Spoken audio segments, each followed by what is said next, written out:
taking on a top 1 and A team. It could only be Hassan Bull.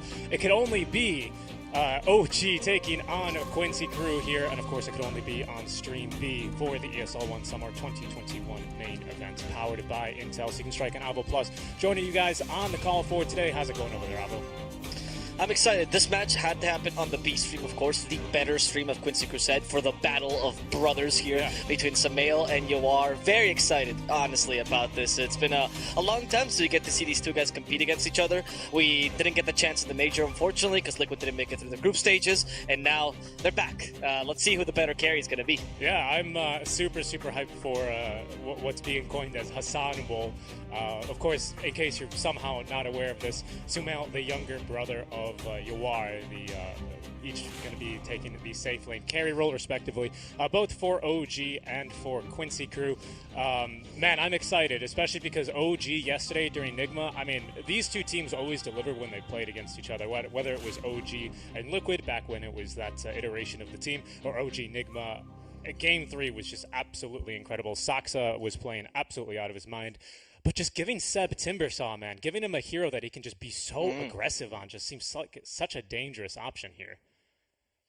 Yeah, it's gonna be exciting game for sure. I want to say that I'm excited to see what the draft can present ourselves as well. I think it's gonna be a very key point to this game, particularly because of the uniqueness in Quincy Crew's draft and their strategy they always try to run, which is a domination of lanes. I'll see if OG will put a stop to this because their previous opponents were unable to. Yeah, absolutely. And our draft now just getting underway. We're about to jump right in there because we've got the first couple of picks already coming on through.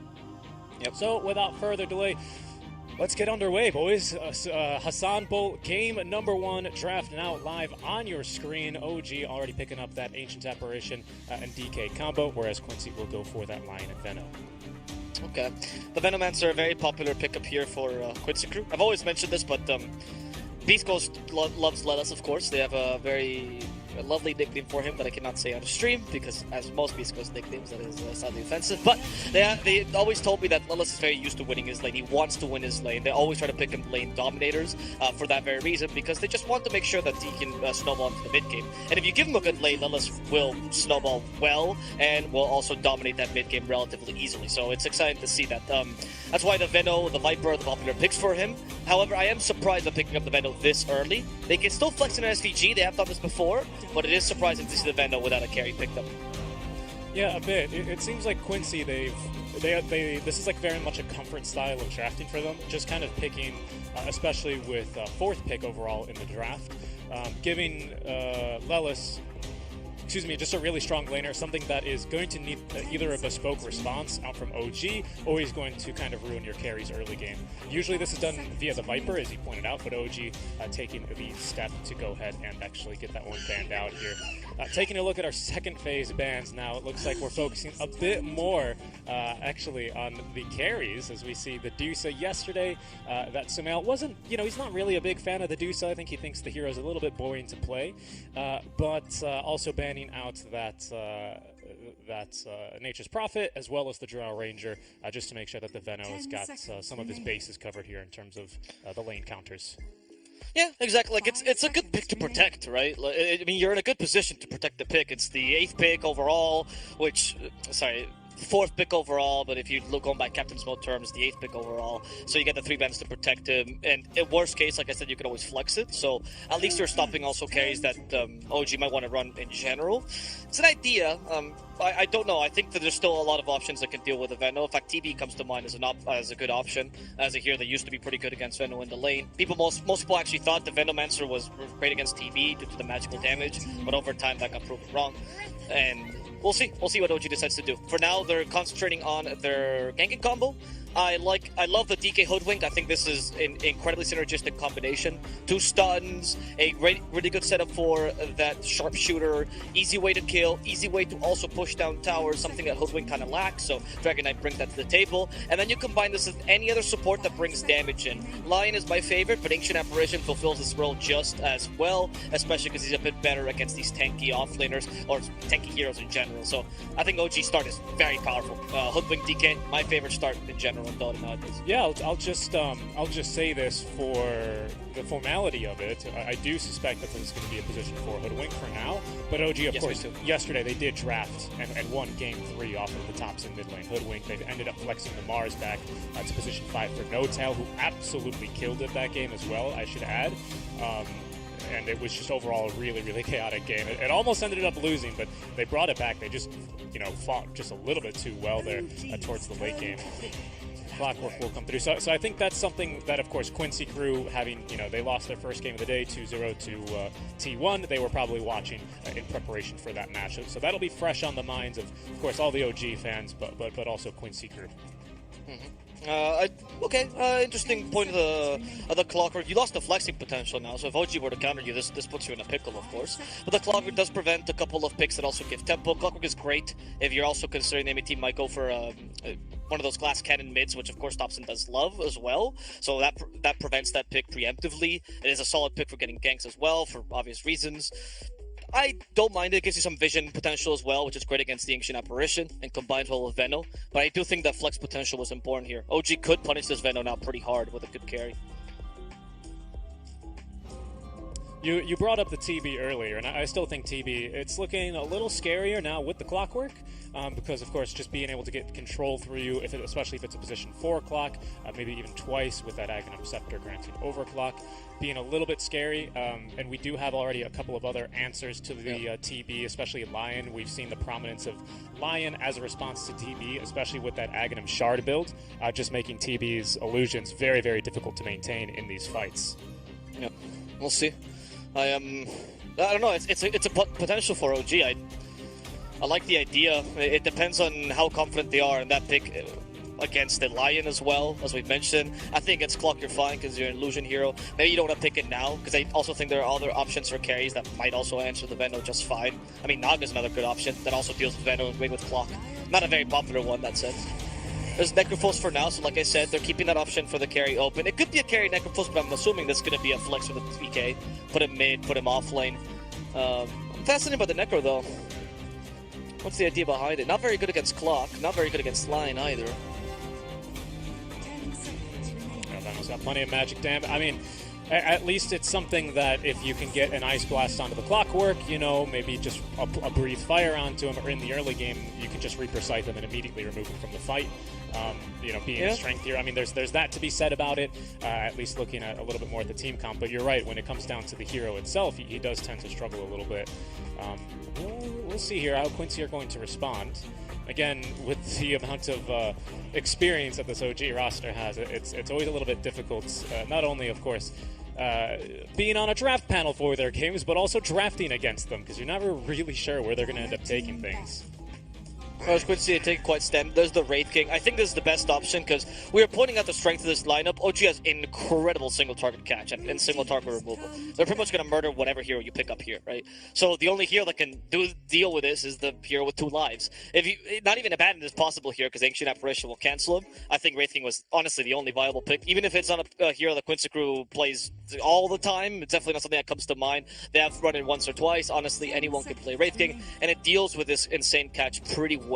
It's a good way to stabilize. I think it's solid. I mean, the offlaner is either Necrophos or Dragon Knight, which neither of them destroy Wraith King. He has a pretty good laning stage for the most part. The break won't affect him too much. Yeah, it's solid. He's even a good nullifier picker. Now, though, as OG, I mean, the Naga and TV still look very good for you. Like, seriously, Naga looks amazing here. I actually would go Naga this time. I was thinking about the Naga. Again, some small issues, quote-unquote, with the Lion, right? He is going to be an answer to all of your illusions, which is not going to, make it as free as a Naga game here for Sumail.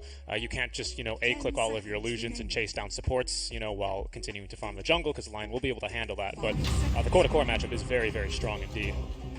Yeah, exactly. And even as Lion can handle your illusions to a degree, the lane is really good as well, right? 5. Very, very quick pre-show here. Dire team ban. Yep, you got it. Turn to ban.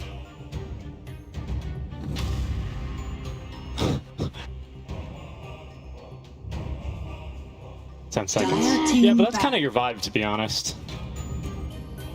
OG's 5, turn to ban. 4, 3, 1. one. Dire team pick. It could only be a top 6 EU team taking on a top 1 and A team. It could only be Hassan Bull. It could only be G taking on a Quincy crew here. And of course, it could only be on Stream B for the ESL One Summer 2021 main event powered by Intel. So you can strike an Avo Plus. Joining you guys on the call for today. How's it going over there, Avo? 10 seconds remaining. 5 seconds remaining. Yes. Turn to pick. Dragon Knight.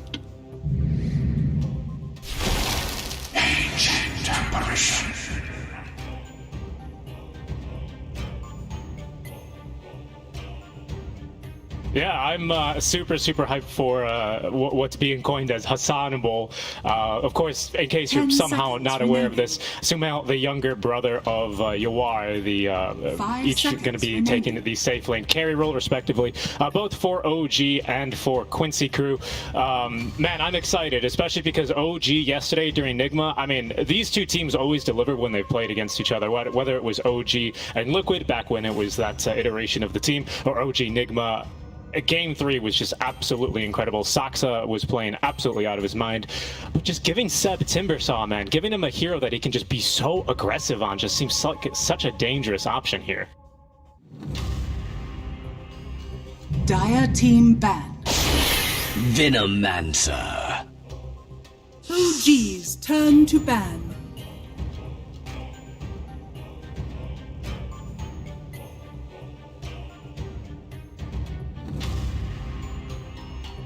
Yeah, absolutely. And our draft now just getting underway. We're about to jump right in there because we've got the first couple of picks already coming on through.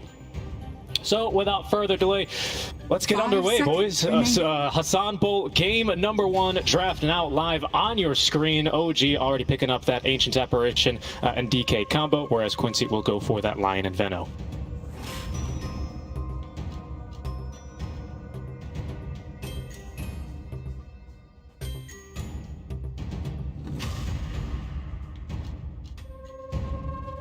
Dire team ban.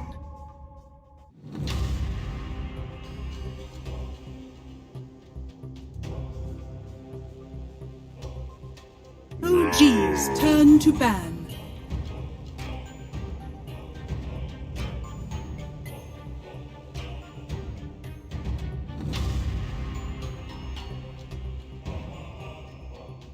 Dire team ban. Yeah, a bit. It seems like Quincy, this is like very much a comfort style of drafting for them. Just kind of picking, especially with 4th pick overall in the draft, giving Lelis, excuse me, just a really strong laner, something that is going to need either a bespoke response out from OG, or he's going to kind of ruin your carries early game. Usually this is done via the Viper, as you pointed out, but OG taking the step to go ahead and actually get that one banned out here. Taking a look at our second phase bans now, it looks like we're focusing a bit more actually on the carries, as we see the Dusa yesterday. That Sumail wasn't, he's not really a big fan of the Dusa. I think he thinks the hero's a little bit boring to play, but also banning out that Nature's Prophet as well as the Drow Ranger, just to make sure that the Veno has got some of his bases covered here in terms of the lane counters. 5 seconds remaining.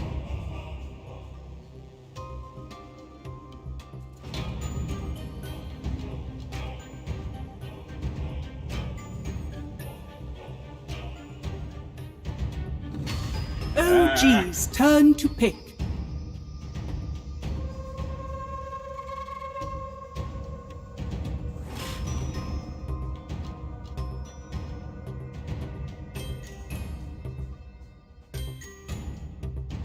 Dire team pick. Ripper.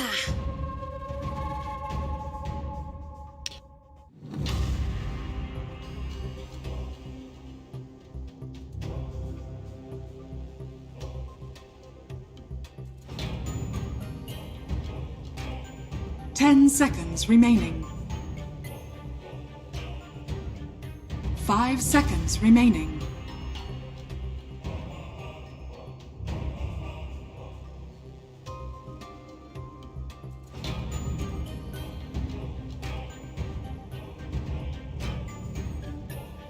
Yeah, I'll just say this for the formality of it. I do suspect that this is going to be a position for Hoodwink for now, but OG, of course, yesterday they did draft and won Game 3 off of the tops in mid lane. Hoodwink, they've ended up flexing the Mars back to position 5 for No Tail, who absolutely killed it that game as well, I should add.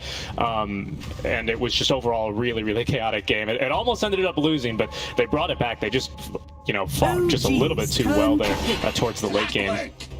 The clockwork will come through. So I think that's something that, of course, Quincy crew having, they lost their first game of the day 2-0 to T1. They were probably watching in preparation for that match. So that'll be fresh on the minds of course, all the OG fans, but also Quincy crew. 10 seconds remaining. 5 seconds remaining.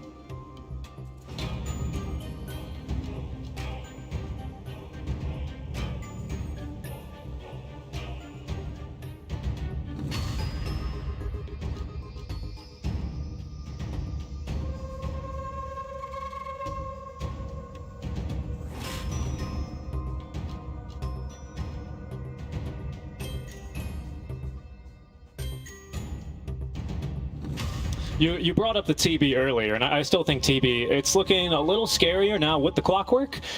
Because, of course, just being able to get control through you, especially if it's a position 4 o'clock, maybe even twice with that Aghanim Scepter granting overclock, being a little bit scary. And we do have already a couple of other answers to the TB, especially Lion. We've seen the prominence of Lion as a response to TB, especially with that Aghanim Shard build, just making TB's illusions very, very difficult to maintain in these fights.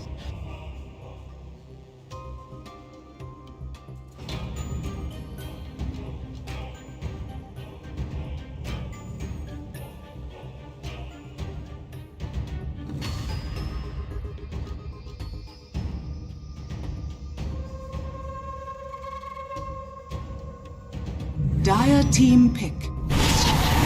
Necrophos.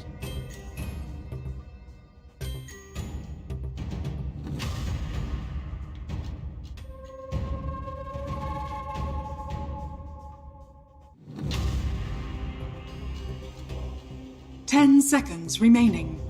Venom's got plenty of magic damage. I mean, at least 5 it's something seconds that remaining. if you can get an Ice Blast onto the clockwork, maybe just a Breathe Fire onto him, or in the early game, you can just Reaper Scythe him and immediately remove him from the fight. Being a strength here. I mean, there's that to be said about it, at least looking at a little bit more at the team comp, but you're right, when it comes down to the hero itself, he does tend to struggle a little bit. We'll see here how Quincy are going to respond. Again, with the amount of experience that this OG roster has, it's always a little bit difficult, not only, of course, being on a draft panel for their games, but also drafting against them, because you're never really sure where they're going to end up taking things.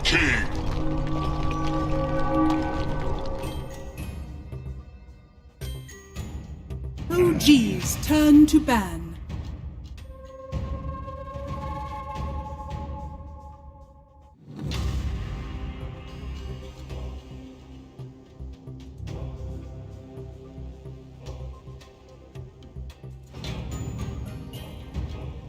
Ten seconds remaining. 5 seconds remaining.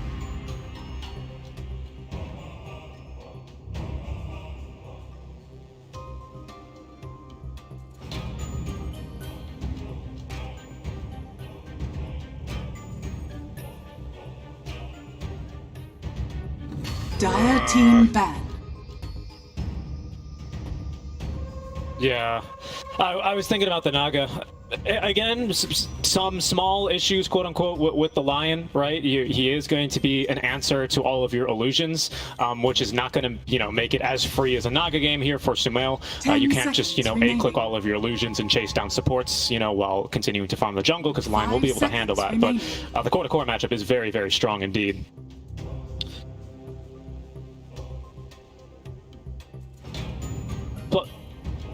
Yeah. Plus, agreed. Yeah, that's true. You've got a combo. I was just going to mention the song for just the team fight reset it gives you. Dire team pick.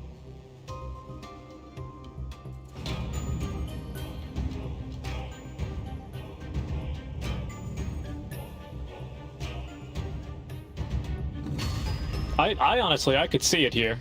I could see it, because I think the PL, which slipped my mind, was the optimal pick, but Quincy are very wise to ban that one out.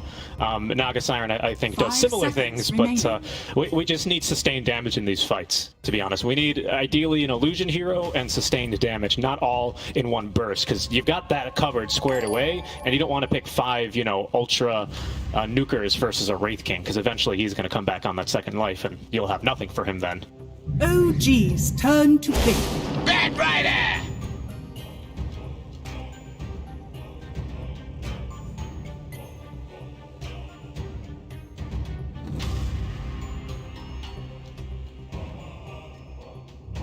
It's a bit of a 4 protector one.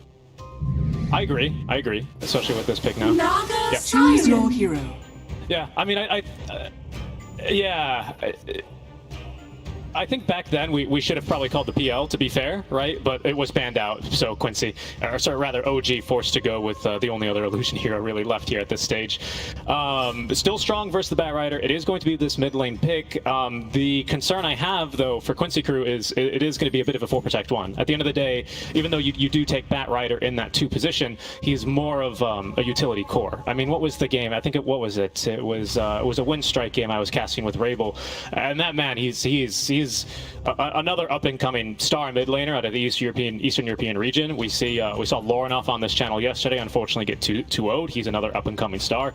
Remember the name Rabel, because he's coming. Even he couldn't carry the game on the Bat Rider, and he did his damnedest to make sure he could. So at the end of the day, it is going to be, again, the Hassan Bowl, right? It's going to come up to this Wraith King versus Naga Siren, assuming that the lanes come out more or less even.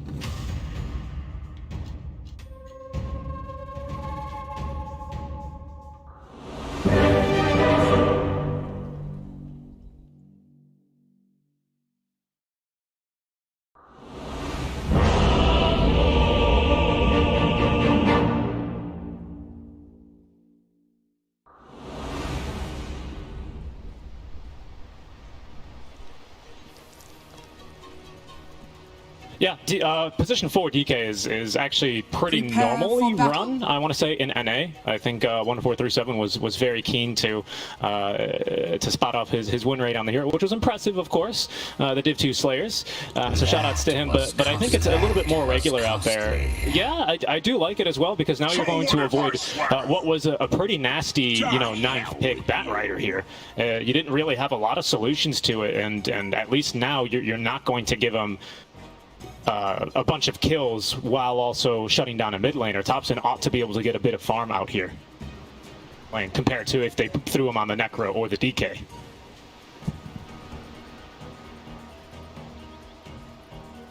Feel the pain.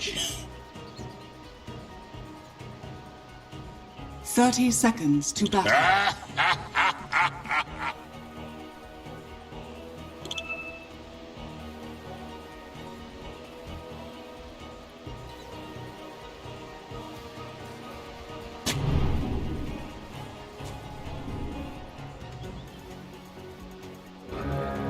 Yep.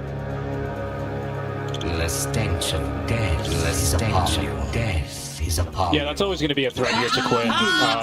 So long as Seth holds his own in these first couple of waves, he ought to be totally fine. I could definitely see this lane becoming pretty stompy, in pubs, for example, if you get a great start, because the only escape mechanism that Hoodwink does have is going to be naturally countered by that Firefly. But for the most part, like you say, you do have at least a little bit of counterplay here on the Squirrel. Check out these blocks in the mid lane. Quinn, one of the stronger mids, in my opinion, here currently, is going to go just about even here on the block with Thompson.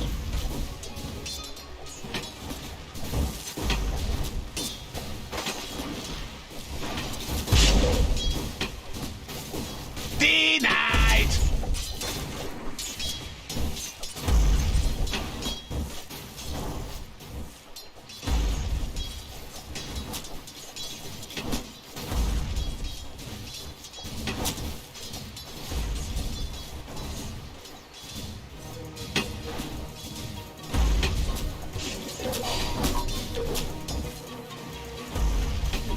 Not very true.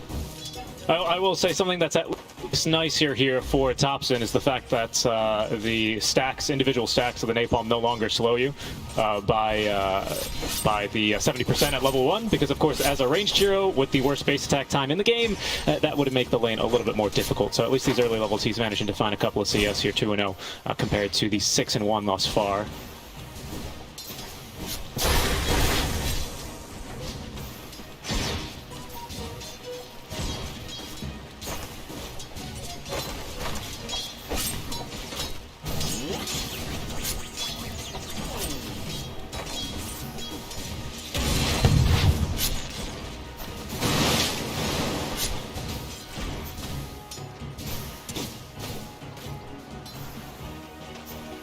Yeah, very similar rather to like an Ember Spirit, where you can go for a cheeky point in the root if you want to try and enable No-Tail to get some kills. For now though, No-Tail just happy to be able to force the healing salves out from Lelos, who's now just stuck with the 3 tangos, and of course the backup salve that MSS is carrying.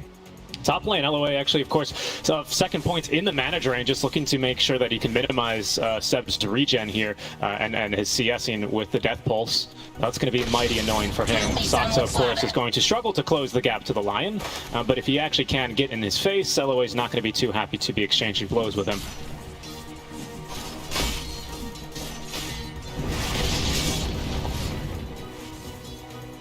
It's all gone rotten.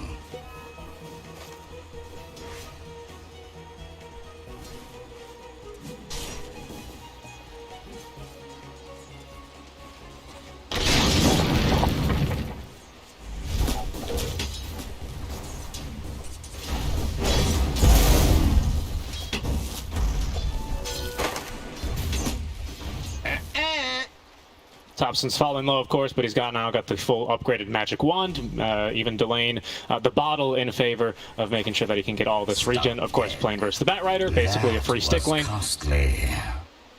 And now that bottle is flying on over to him. So he's missed out at least on the 3-minute water rune, but of course the wand more than making up for it.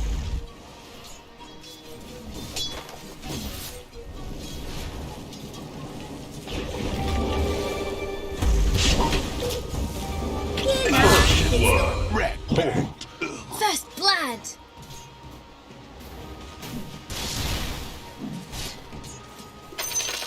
God, I believe, if I'm not mistaken, Topson as well plants the tree to block vision.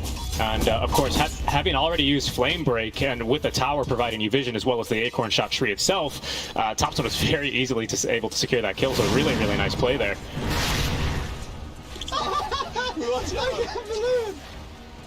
Ever seen someone bleed out in a net? No? Let's get started.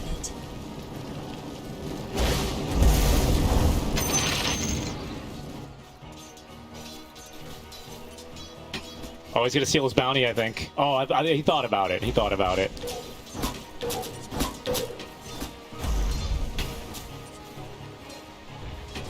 Bloody bounty! Bad intel. Yep, kill down bottom. In the meantime, top lane, of course, this is the second time I've now seen them pull both the creep waves on over into the hard camp. Saksa, with the second point in Dragon's Blood, like you're saying, is just not really easy to kill here whatsoever.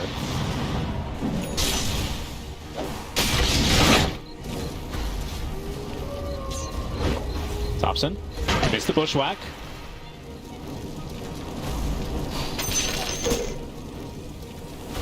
Stink one. Death from above!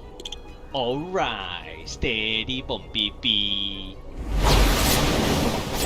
So a great line from Team SMG. Sumail, though, is absolutely farming up a storm here. No-Tail did take that single death, but that's created so much space here overall. He's already into the jungle, as well as has proven to be a bit difficult to deal with now with Poison Sting level 3 and the Gale level 2. So he's decided against going into this Plague Ward build for now. I assume he's going to put a couple of points here and start to set up the toll booth and just look to passively push the tower. Active rotation, though, from Topson, who instead of TPing back middle, will perhaps look for a kill down bottom.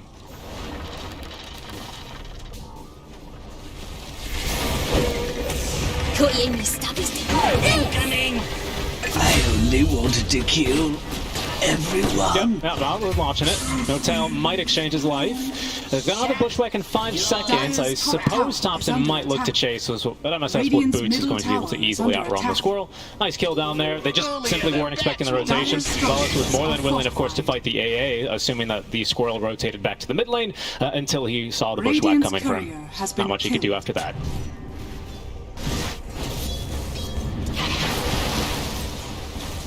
Radiant structures are fortified.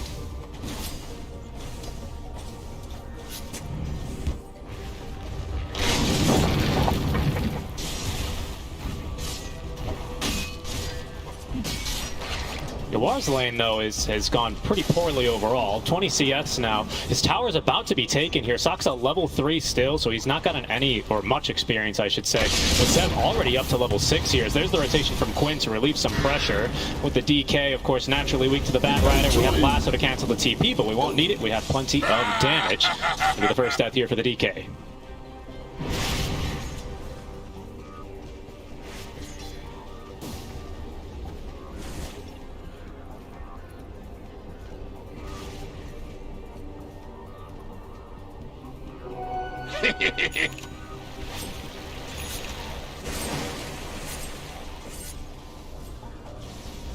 Quinn may look for a dive here onto No-Tail, supported by MSS. Flame break with the cold feet and force Quinn to go take a more scenic route into the cogs. He will go now, as completing the TP will be Seb. Of course, with that level 6 Reaper Scythe available, and Quinn less HP than he would live on is going to be forced back, and there will be no such kill here onto the position 5 AA.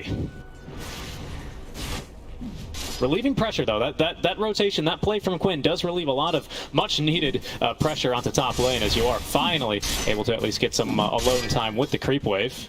I say that as Sox has immediately come back just to harass him a little bit and soak up some levels for himself. Great.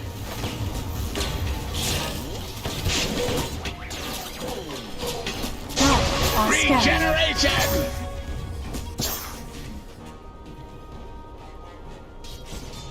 So far, so good. No-Tail just absorbing levels in mid lane. Seb's now returned top just to make sure that this Wraith King doesn't get to recover for too long in the middle of the waves. Pardon me, you are, by the way, queuing up the Radiance straight up here, just the casual gloves of haste. Down bottom, though, it's going to be Quinn making a second rotation. Still 700 gold away from the BOTs, but Thompson here looks like a viable kill. There's the TPs available for the AA and the DK, as, yeah, I think Thompson knows he's in a bit of trouble now and will be killed off. Radiant's bottom tower is under attack.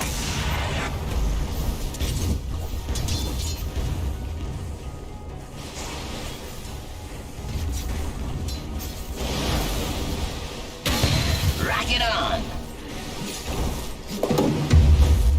Radiant's bottom tower is under attack. Dire's top tower is under attack.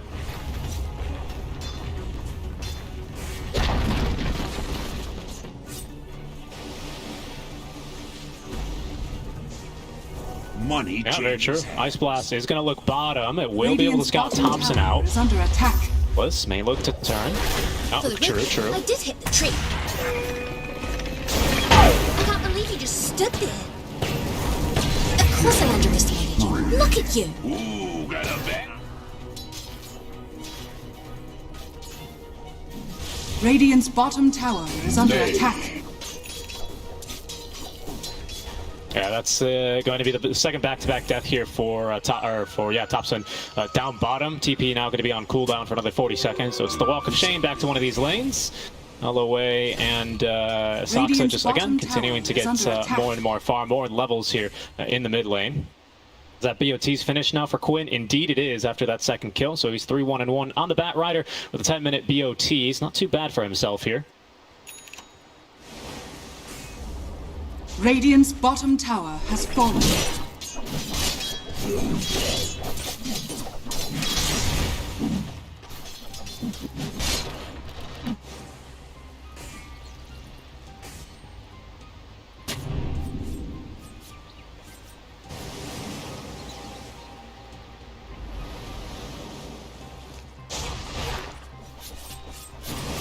I'll take that.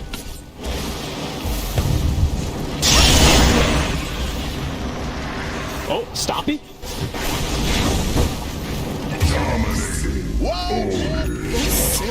You are. In trouble down bottom, though, as there's going to be the older brother now losing his first life. Okay, they're going to set up for him on the second life, and they've got him with plenty of damage. They don't end up killing him exactly with the Reaper's Sight, but the kill is what they were looking for. They just needed to make sure they executed that one quickly. Dire's middle tower is under attack.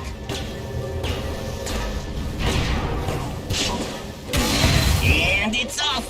It's not even my birthday. Well, I guess it could be.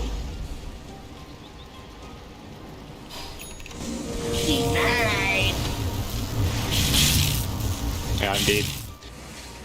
Nice play though, as both Hassan brothers will be killed. Of course, once you see 4 heroes rotate to one side, you rotate your 4 heroes to kill the other one. So just about everything's even here. Soxa now with the Elder Dragon form. I believe this is his first Elder Dragon form of the game. Is going to be looking to push the tower now with Seb. Held at bay, though, by that rocket flare. And this is about to have hookshot in another 15 seconds. From behind, though, comes LOA, connects onto the stun here, onto the Ancient Apparition of No Tail. Breathe Fire onto Lion here, as the Cogs are just going to separate him. Now they're going to break him in. Quinn wants to look for a fight here. Doesn't have last one for another 40 seconds. Thinks he can just get him in here with the damage. Sharpshooter, though, is going to nuke down MSS. Quinn still idling, looking potentially to go back in, but will think better of it and backs away.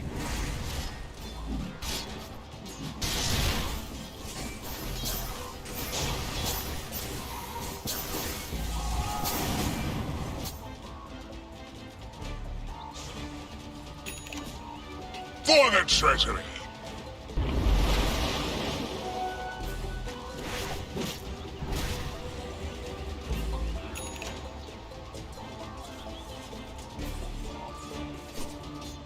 Yeah, indeed. I think he had a couple of vessel charges, but he's going to be completely out of them now. Quinn looking for a kill onto Seb. There's a DK nearby, but there's also MSS. Range Dragon Form stun is going to be used here onto the Clockwork. There's going to be the Ghost Shroud activated, plenty of healing, but also amping the magic damage he's taking.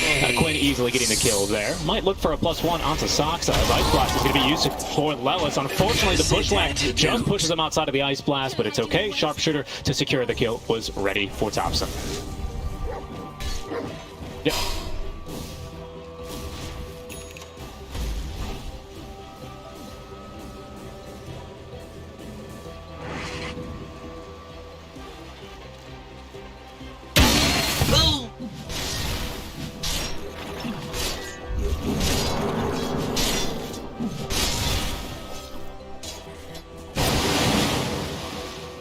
Dire's middle tower is under attack.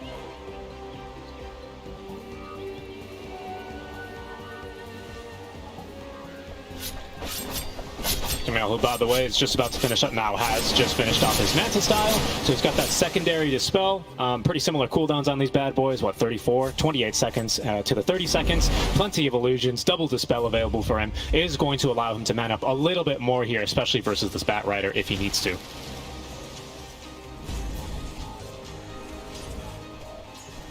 Yep. Helps him versus the Bat, or sorry, not the Bat Rider, versus the Clockwork if he's trapped in cogs with a hookshot. Also allows him to split push lanes like he's doing now. Great item for the Naga, of course. They're baiting Sumail. Oh.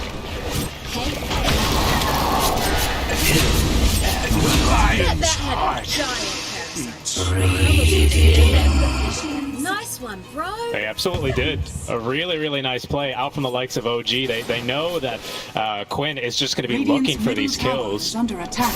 And having a Naga Siren farming there, despite having a tier 1 that you can reinforce to very quickly, doesn't really matter that much to a Bat Rider, especially with a Blink Dagger. He was thinking he could get that kill very, very quickly, unfortunately. Just really nice placement by OG. And of course, a nice little Manta, or I guess it was a mirror image dodge, wasn't it? Out from Sumail there, just to avoid the Earth Spike, in case there were more enemy heroes coming in. Boom! There it goes. Dire's top tower is under attack. Got ya!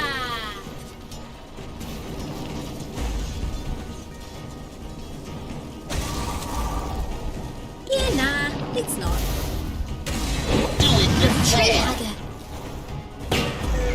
Radiant's courier has been I think I beat the odds lasting this long. Not what you expected. Yeah, baby.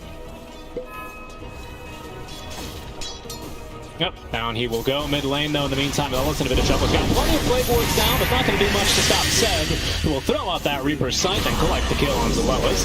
MSS, though, looking for revenge, as he is going to go ahead and put Cogs around Seb. Now dragged back as Quinn completing the BOTs on over. As at least the lasso back into the tower. Ice Blast up from No Tail is going to win. Sumail, though, is with the regen room, perhaps going to join this fight, as from behind comes LOA. Lands the stun on the sock, so he's going to come to regret that, however, as he will be grouped up on by 4 heroes and killed off just as easily as they took care of Lelis. Tell me Dire's someone saw that. structures are fortified. Dire's middle tower is under attack. Dire's middle tower has fallen.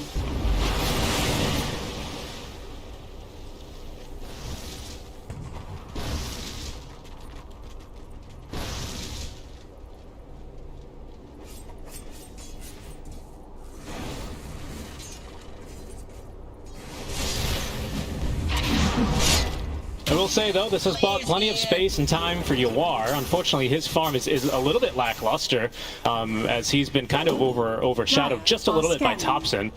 Just now about to finish up the Radiance. Still needs another 700 gold. That's top lane. Quinn is being ran down now by Saksa. Saksa, by the way, with the Blink Dagger on cooldown for 12 more seconds, as Quinn will blink through that Ice Blast and TP away. Dire's middle tower is under attack.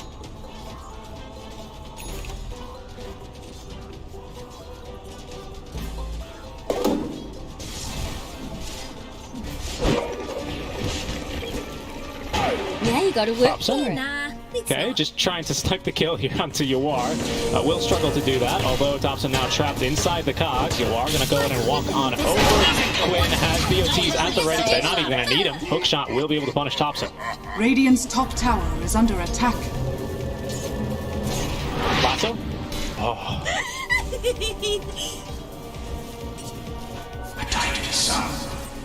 I think it was just, he was facing the wrong way, so he had to turn around and then start the cast animation.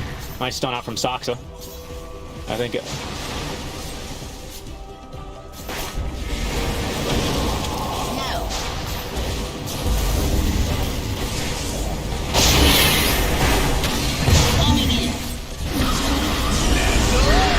Dire's middle tower is under attack.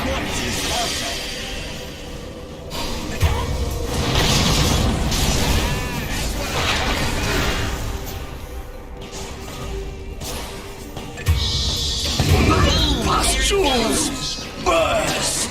Death in a can.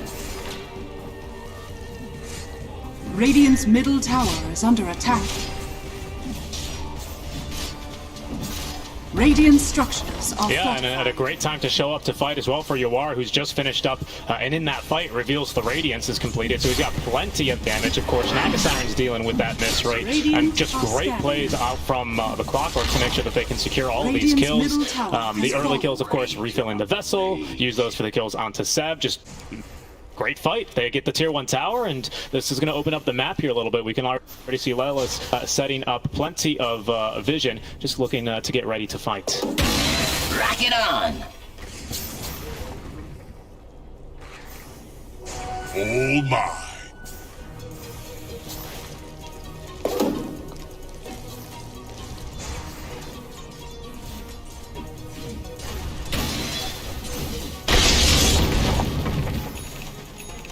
Now they are going to now try for Roshan, though. This is scouted, of course, pretty quickly by the Clockwork's Rocket Flare. So we have the ultis to fight this. Lasso back in 20. There's probably not going to be a Venomous Gale on Fingers down for another minute. G, though, Persistence will go ahead and try and take this while they know that the ultis of QUINCY are still recharging. See a smoke play out from QUINCY as they will be heading on over. Counter smoke now from OG, as I believe they have actually scouted this smoke with the Observer Ward. Now still chilling out in the Roach Pit, a little bit low on HP. Has now the Diffusal on top of that Manta style. Knocks into the heart here for the Nagasiren. Team smoked up, just willing to play it slow here. QUINCY, of course, now with their ultis coming up one by one. We're just waiting for the Gale, or sorry, the Nova in 10 seconds, followed by Finger in a further 30. So it feels like OG has kind of lost the opportunity to get this Roche.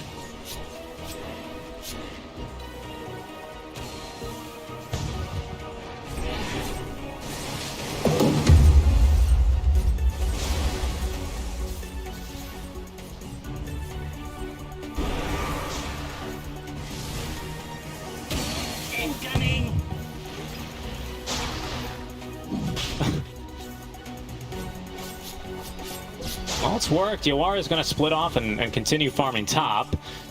Mel is looking to do the same here with the Manta Illusions now being used. He'll find a bounty for his trouble. Might just start farming up some Ancients here if he can't find anyone else. That looks to be the case. Not what you expected? No, will never. Top. Well, ain't this cute? What's wrong? There's a buyback.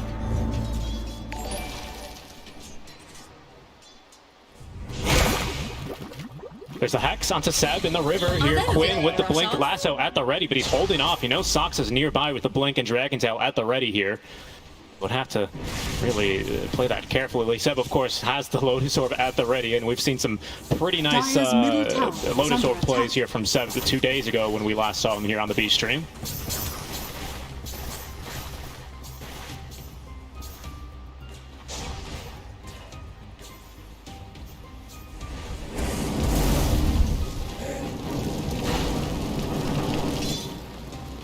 Dire's top tower is under Spike attack. Lasso, of course, right? Yeah. And the Dispel pretty useful against a Gale, especially if you need to get rid of that Vessel debuff, which might be relevant here considering that Naga Siren, our Sumel Hassan brother, is going for that Heart of Tarrasque himself. Next item. Still hasn't committed for anything quite yet, so he still has the option to change it. Thompson just split pushing top lane. He's even got a Tinker Ward to cover himself here.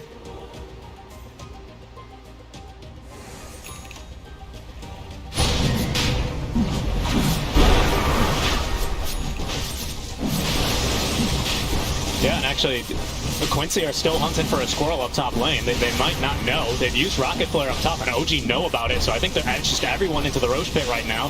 Here comes a second Rocket Flare. I don't think it'll be fast enough here to stop them, as it would seem that they've just been hoodwinked by the squirrel of Thompson. He was getting their attention top lane. In the meantime, OG will head right into the Roche Pit. Immortality to the Radiant.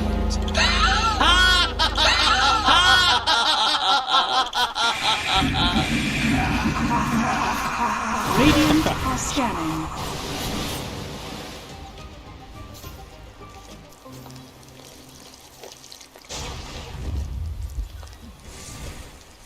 And the answer is yes. It's a resounding yes. They smoke and go for a fight.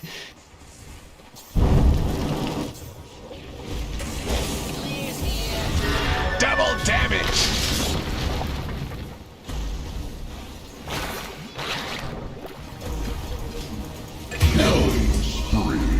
I rode a dragon once. Now they can make some dragon scale tipped arrows for the anime later on. They may end up needing these. Oh, he BKB'd! He BKB'd! Coin for me.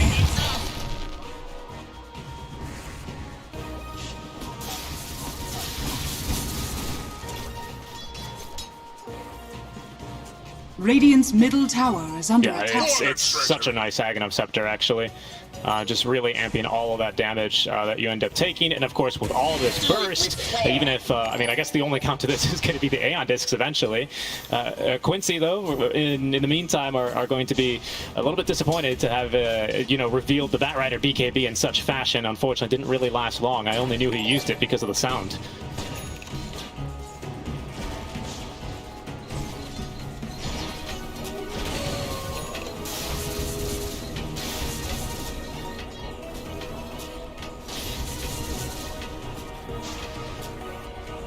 Radiant's top tower is under attack.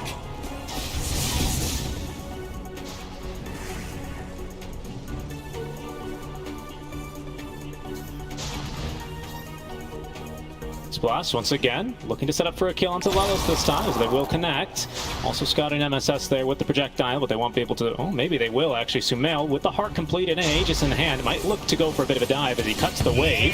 TPs are coming though as they look to reinforce. Sox on the high ground, ready with the blankets. There's going to be the Gale onto one. Great stun though, catching Sumail as he's trapped inside the cogs with all of his illusions. Lelis still alive as they find the right one with Yawar's stun, punching his brother in the face. And here comes Seth to secure the kill there with the Reaper Sight onto Lelis. Sumail trying to escape a finger.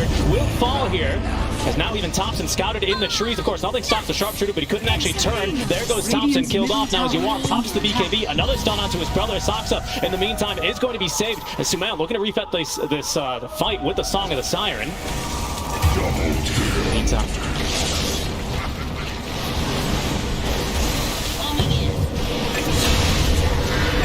Radiant's middle tower is under attack.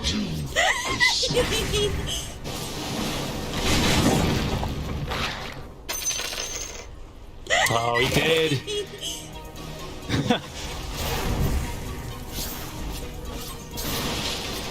This is a buyback. Radiant's bottom tower is under attack. What a burn! Yeah, that was indeed very costly. Seb is making a good usage of the Necrobus voice lines here in this game. Rough fight there for Quincy at the end of the day. Started off real nice, especially as they are able to get rid of this Aegis. Unfortunately for them, it just, at the end of the day, Sumail is just way too tanky than on his second life, as you do end up committing quite a few resources. The BKB, although it's a good one out from Yawar, it means he doesn't have BKB at ready for what's coming next. And the rest of his team, stuck in the Song of the Siren, you know, aren't able to help him during that duration. So it was a great job canceling that long duration BKB using the Song of the Siren from Sumail.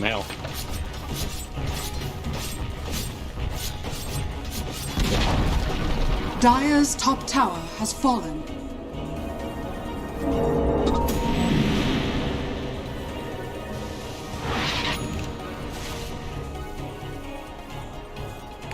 Distracted. Bottom, they're hunting Thompson again into the trees. Quinn actually used BKB for this. And Thompson looking to try and TP. There's no lasso. But hookshot is going to be there in time. Out of the way. Has the Hex at the ready and the finger. And got the squirrel.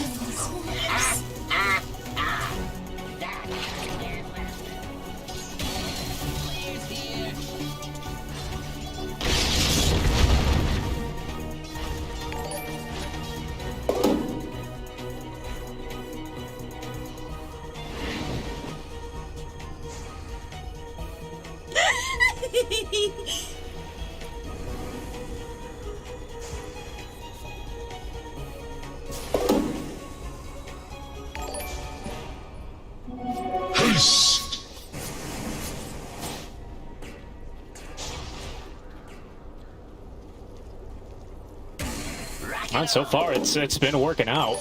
If ensemble, but with Sumail was well, with what 4K more net worth than his younger brother, than his older brother. Pardon me. He's so far in a good position here. Just about to finish off the butterfly here. Another 800 or so gold. Literally ensnared. Step here behind. Those 3 deep above. Урона, и в итоге Квин делает еще один фраг. Окей. First life. Nice flash now being set up for the second one. He will get off the BKB. A hook shot from behind. Out from MSF to try and reset this fight. Quinn has BOT'd in, but does not have the lasso. He used that for the kill onto the DK off top lane. Quincy are just going to look to retreat and wait out this reincarnation duration.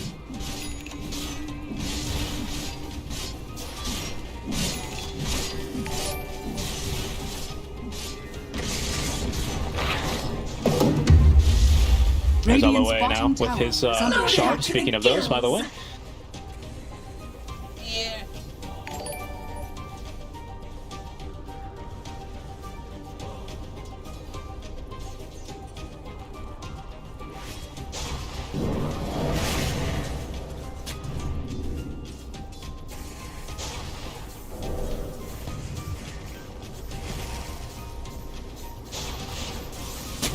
Radiant's bottom tower is under attack. That's going to be, I mean, a difficult catch. Sumail, of course, without a BKB, but he still does have 2 dispels for himself. So one of the greatest ways you can still kill on even a tanky hero now with the Heart of Tarrasque and all this armor would be the Batrider. But again, with double dispel, it's going to feel impossible to get these stacks of the Napalm up to really ramp up your damage. And a Lotus.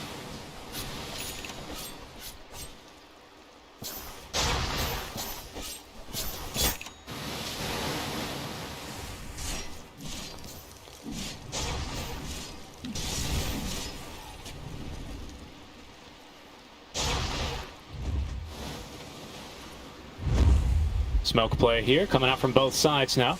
Quincy yet again looking to play the Wraith King bait game, but Radiant's bottom OG tower set up in their is own under jungle. Being on the high ground here, Seb in position to break smokes. They've got a ward as well, watching over this tier 2 area. Radiant's middle tower is under attack. I'm mechanically.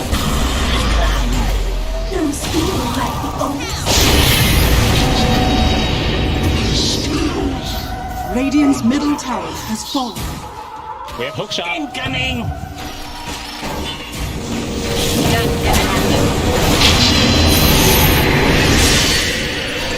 In your face! Die! There's overclock though.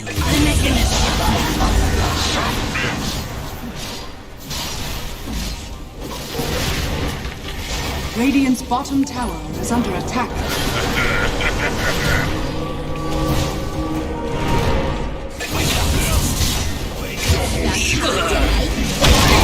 Sharpshooter. Triple kill!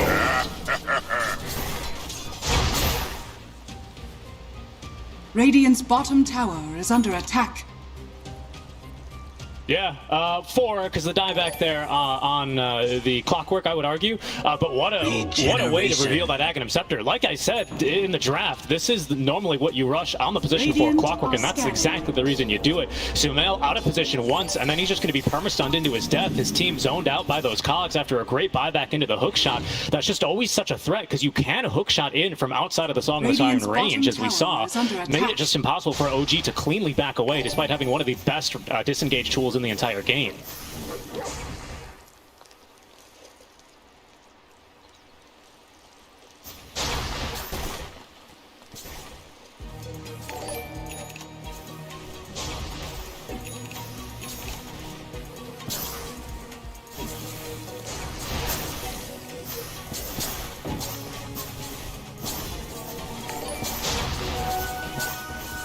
I'll take that.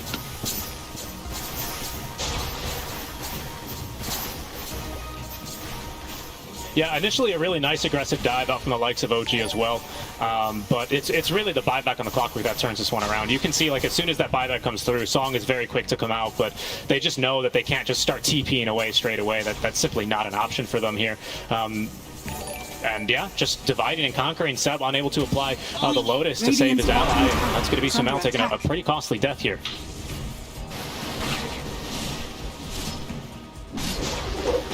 Get a bit caught up there?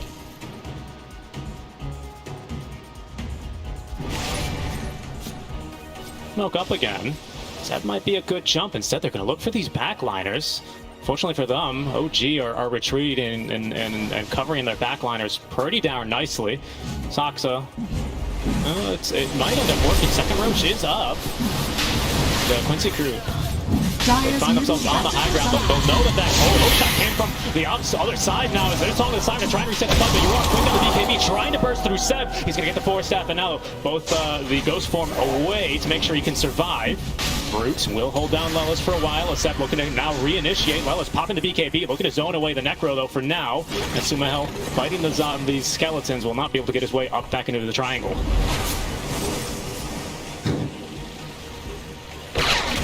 Boom! There he goes! Zombie skeletons, they come back. It's no Song.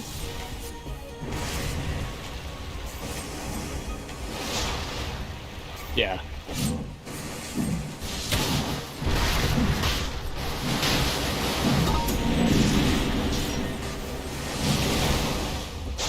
Yeah, we don't have Lasso. We don't have Lasso. We don't have BKB. We've got BKB for Quinn, though. He held onto it during that fight. Radiant's bottom tower is under attack.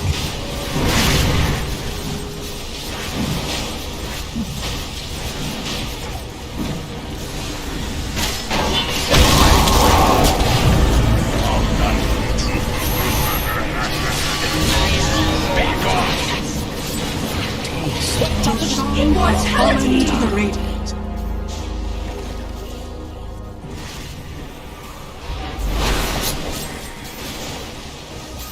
Thompson TP'd out. Thompson TP'd to the tier 1 in the middle of that fight. The line blinked right up into his face, and I didn't see if he's. I guess LOA must have not had stuns, but he just knew there was no lasso, so even though the Bat Rider was right on top of him, he just TP'd to the tier 1, and he's right back in the fight anyway, thanks to those curry charges.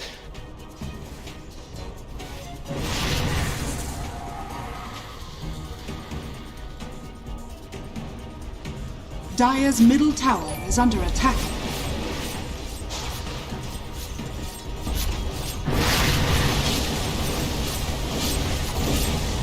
Dire's middle tower has fallen. Who took a shard, by the way? Seen it to anyone yet? I'm... Okay, that makes sense. See it. No-Tail's got a suspicious amount of farm, I will say, especially for an AA. Good point, good point.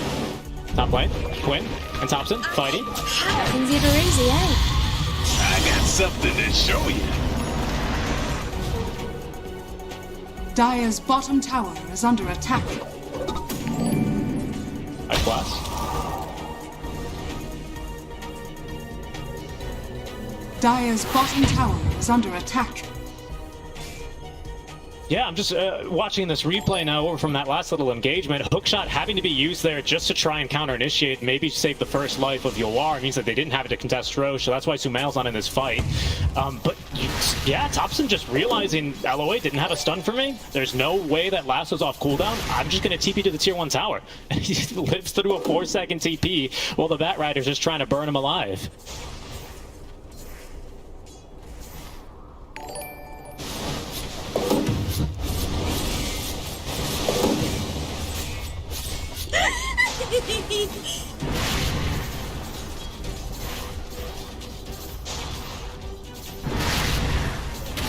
Do it with flair. Dire's bottom tower is under attack. Because you do have good save, but with MSS now having that overclock available, Quinn can basically just abduct someone into your base. MSS is going to be able to stop any, reinforcements from saving them. LOA as well, ready to counter-initiate. And can, of course, can handle with the illusion push that Naga's going to be bringing. Setting up Vision top lane. Once again, it's a squirrel hunting party here. So that's what they're hoping for with these Nature's Prophets or Tinker Wards.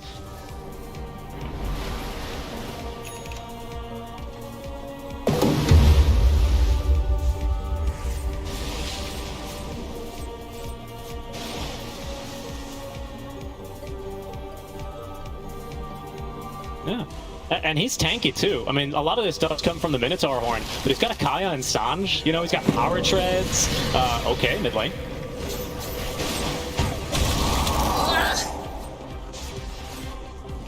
Again, we're just still hunting for the squirrel up top lane. Patience will pay off, though, because Thompson has just TP'd on Radiant up. are scanning. Okay. Dire's middle tower has Ag, so basically now an additional core to the likes of OG, and he's going to be able to, of course, fly right over these trees now using the power of Slyrack. In he goes, but he's going to be surprised to find 3 heroes here. 3 heroes, though, that can't quite kill the dragon. And here's Thompson now to reinitiate. Quinn and MSS just looking to TP out, and it's going to have to be Lion falling for the sins of his allies, as Sumail utilizing the song, hoping to catch any late TPers, will be unable to do so. That's just going to be the Lion dead. I believe that is a dieback, though. Yeah, it looks like it for LOA.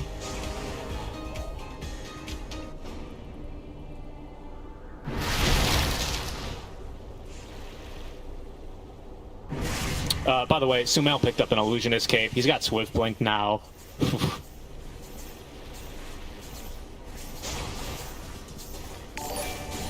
Yep, Sushka Spectre with that plus, what, 34% Haunt Illusion talent already? Yeah. Dire's structures are oh, goodness.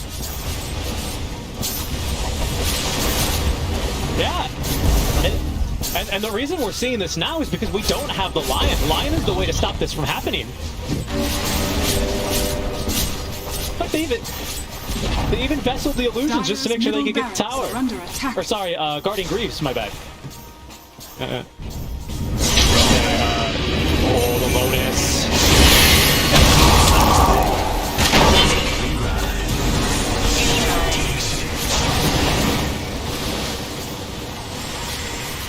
There's the overclock.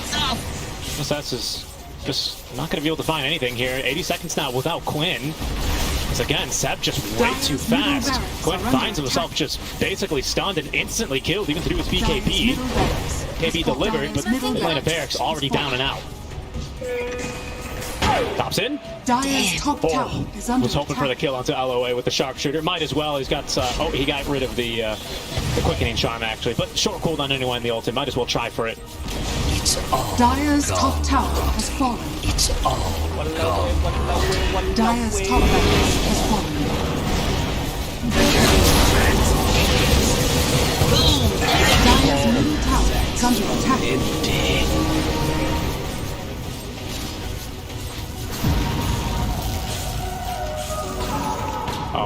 goes OG.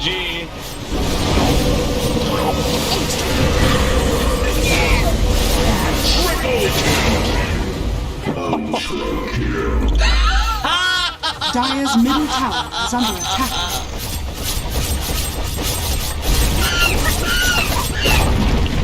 Dire's middle tower has fallen.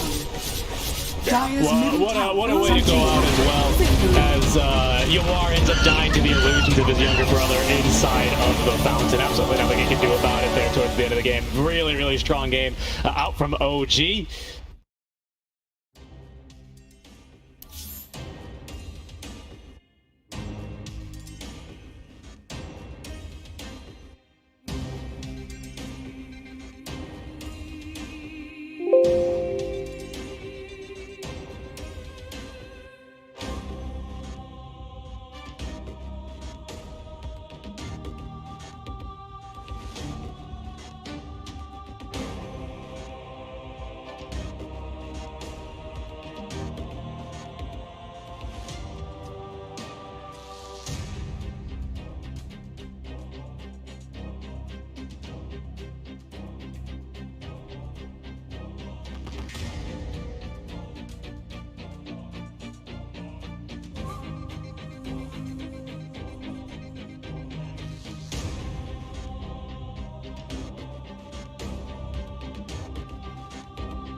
I don't think there's any shame in Quincy losing to them. T1 is looking powerful right now. I mean, they took the DK4 as well as an idea, which they were the first ones to... I know 1437 says that NA runs it, but the first time I ever saw that hero was on Peak Fam, which is the old D1 roster now.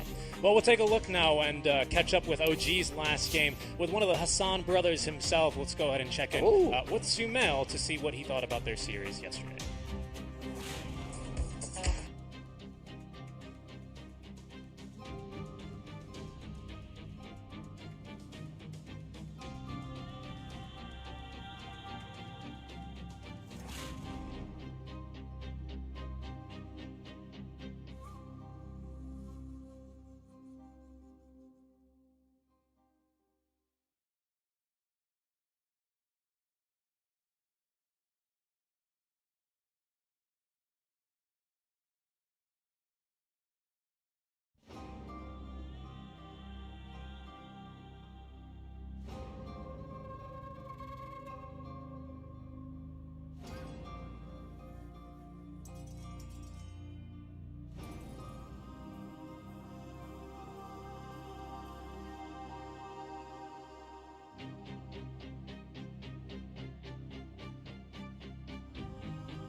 From American football to Game of Thrones, these guys cover so many genres.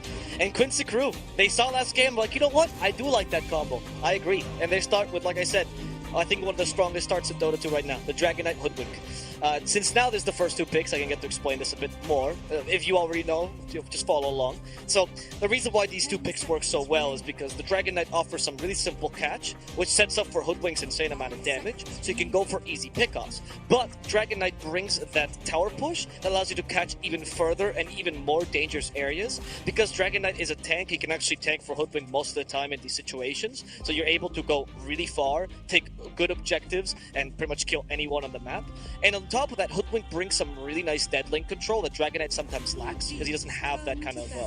he's really tanky, but he doesn't have a great escape. So if you catch him in the wrong position, you'll die. And Hoodwink can supplement for that. So while Dragon Knight brings the offensive potential when it comes to push, Hoodwink brings a bit more defensive potential. And when it comes to killing, Dragon Knight's more the offensive and Hoodwink is the defensive and the damage. Such a good combo. Very, very strong.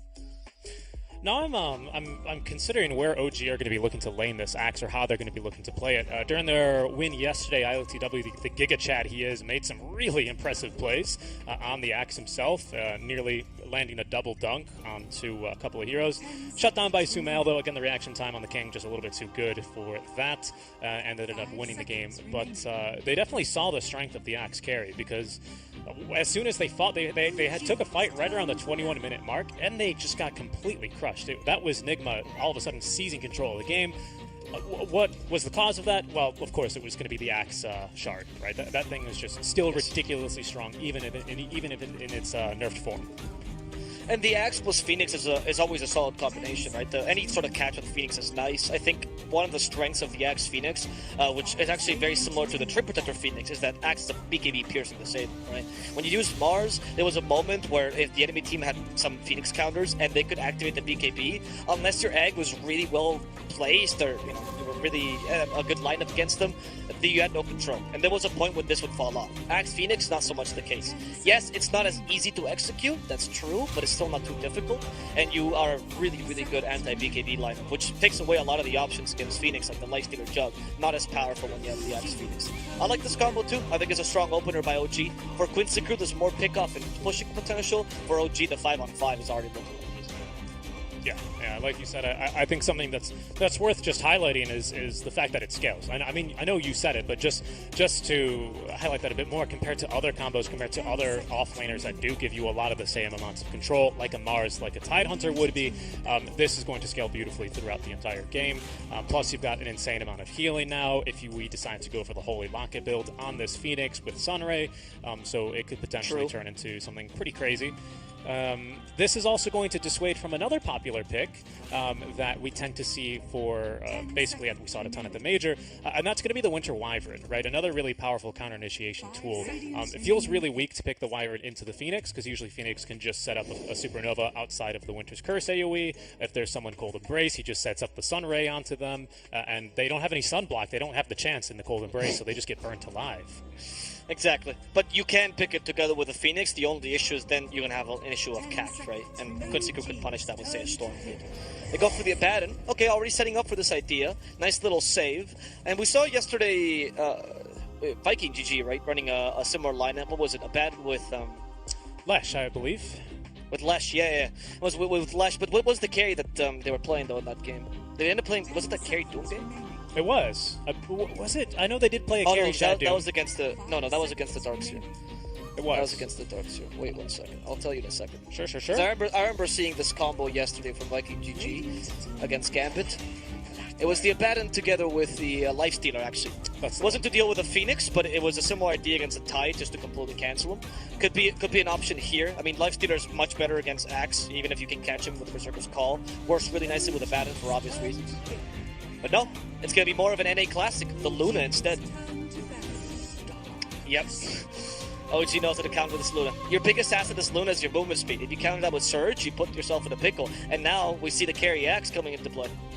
Yeah, absolutely. And I think it's the right call to make because I believe, correct me if I'm wrong, but you can proc counter Helix on all instant attacks, which Luna's Moonglaives do count as. So you have the chance to be spinning quite a bit, even aggressively, and of course discounting even when the Manta and Shard timing comes through from the Axe. You're going to be able to tear through the team fight rather quickly. Of course, Axe can dunk through everything, so Abba does need to be a bit careful on his HP if he's not going to trigger the ulti preemptively. And it's also a really strong pick versus, if this is to be an offlane DK, which it looks like it is, unless you want to throw it mid, Axe does nicely in this lane as well. DK gets a lot of his harass out just through right clicks alone and being tanky, but he's not going to be so tempted to do that versus all the pure damage that this Axe will be throwing out. In fact, I want to say this is something OG, of course they knew this before, but this is something they experienced firsthand yesterday as they were playing into the ILTW Axe with the DK in that offlane. True, and another point in favor of the Axe carry here is that he's honestly the best, well, not the best, but one of the best IG carry destroyers, because usually they don't tank up as much until later points of the game. Like, if you go for any sort of strength item early on the Luna, for example, you're going to slow down your farm as a result, right? You want to be a bit of a glass cannon so you can farm faster and then proceed to get more stats. Axe punishes that so hard because, as you said, the pure damage. In addition to the fact that Berserker's Call is undispellable, so Abaddon won't do anything with that, against that. That you add to the fact that Darkseer can help you initiate, so you might not even need to rush that blink and go for Manta much more reliably. I mean, this draft I actually like a lot. I want to see how Quincy responds to this. They need some percentage damage. I think that would be a good idea actually to deal with the Axe. I like the Death Prophet a lot as an idea. I do as well, actually. The issue... Oh, yeah. I mean, the thing is, though, for Quincy, I feel like because it's now an Axe carry and you're playing into what is some pretty mean initiation here.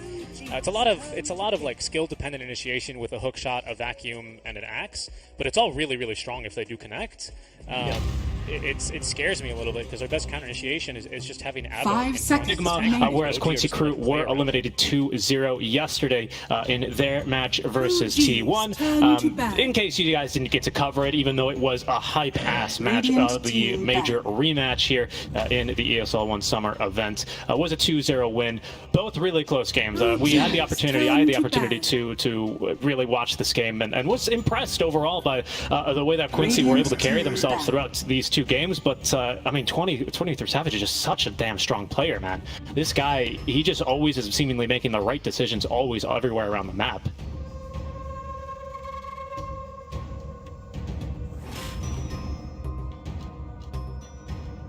Ten seconds remaining. 5 seconds remaining.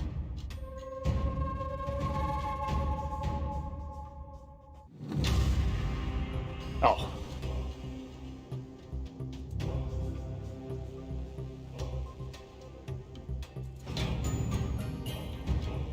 Yeah. Well, we'll take a look now and catch up with OG's last game with one of the Hassan brothers himself. Let's go ahead and check in with Sumail to see what he thought about their series yesterday. Okay, content is playing. We're not on the camera. We'll bring it back very briefly after, and then we'll throw to draft. Yeah, I think he's fucking dude, honestly. Today I learned actually well, he moved over to NA when he was like 8 or something, but we grew up within 50 miles of each other. He was in the Chicago area. He was in a predominantly like that's just how it works in Chicago. You work in the US. You move to where your house of worship is. So 5 seconds remaining. I don't either, but it's a really nice part of the Radiant city, actually, or a nice suburb. Like 35 seconds. I know, it's so sick, isn't it? I love it.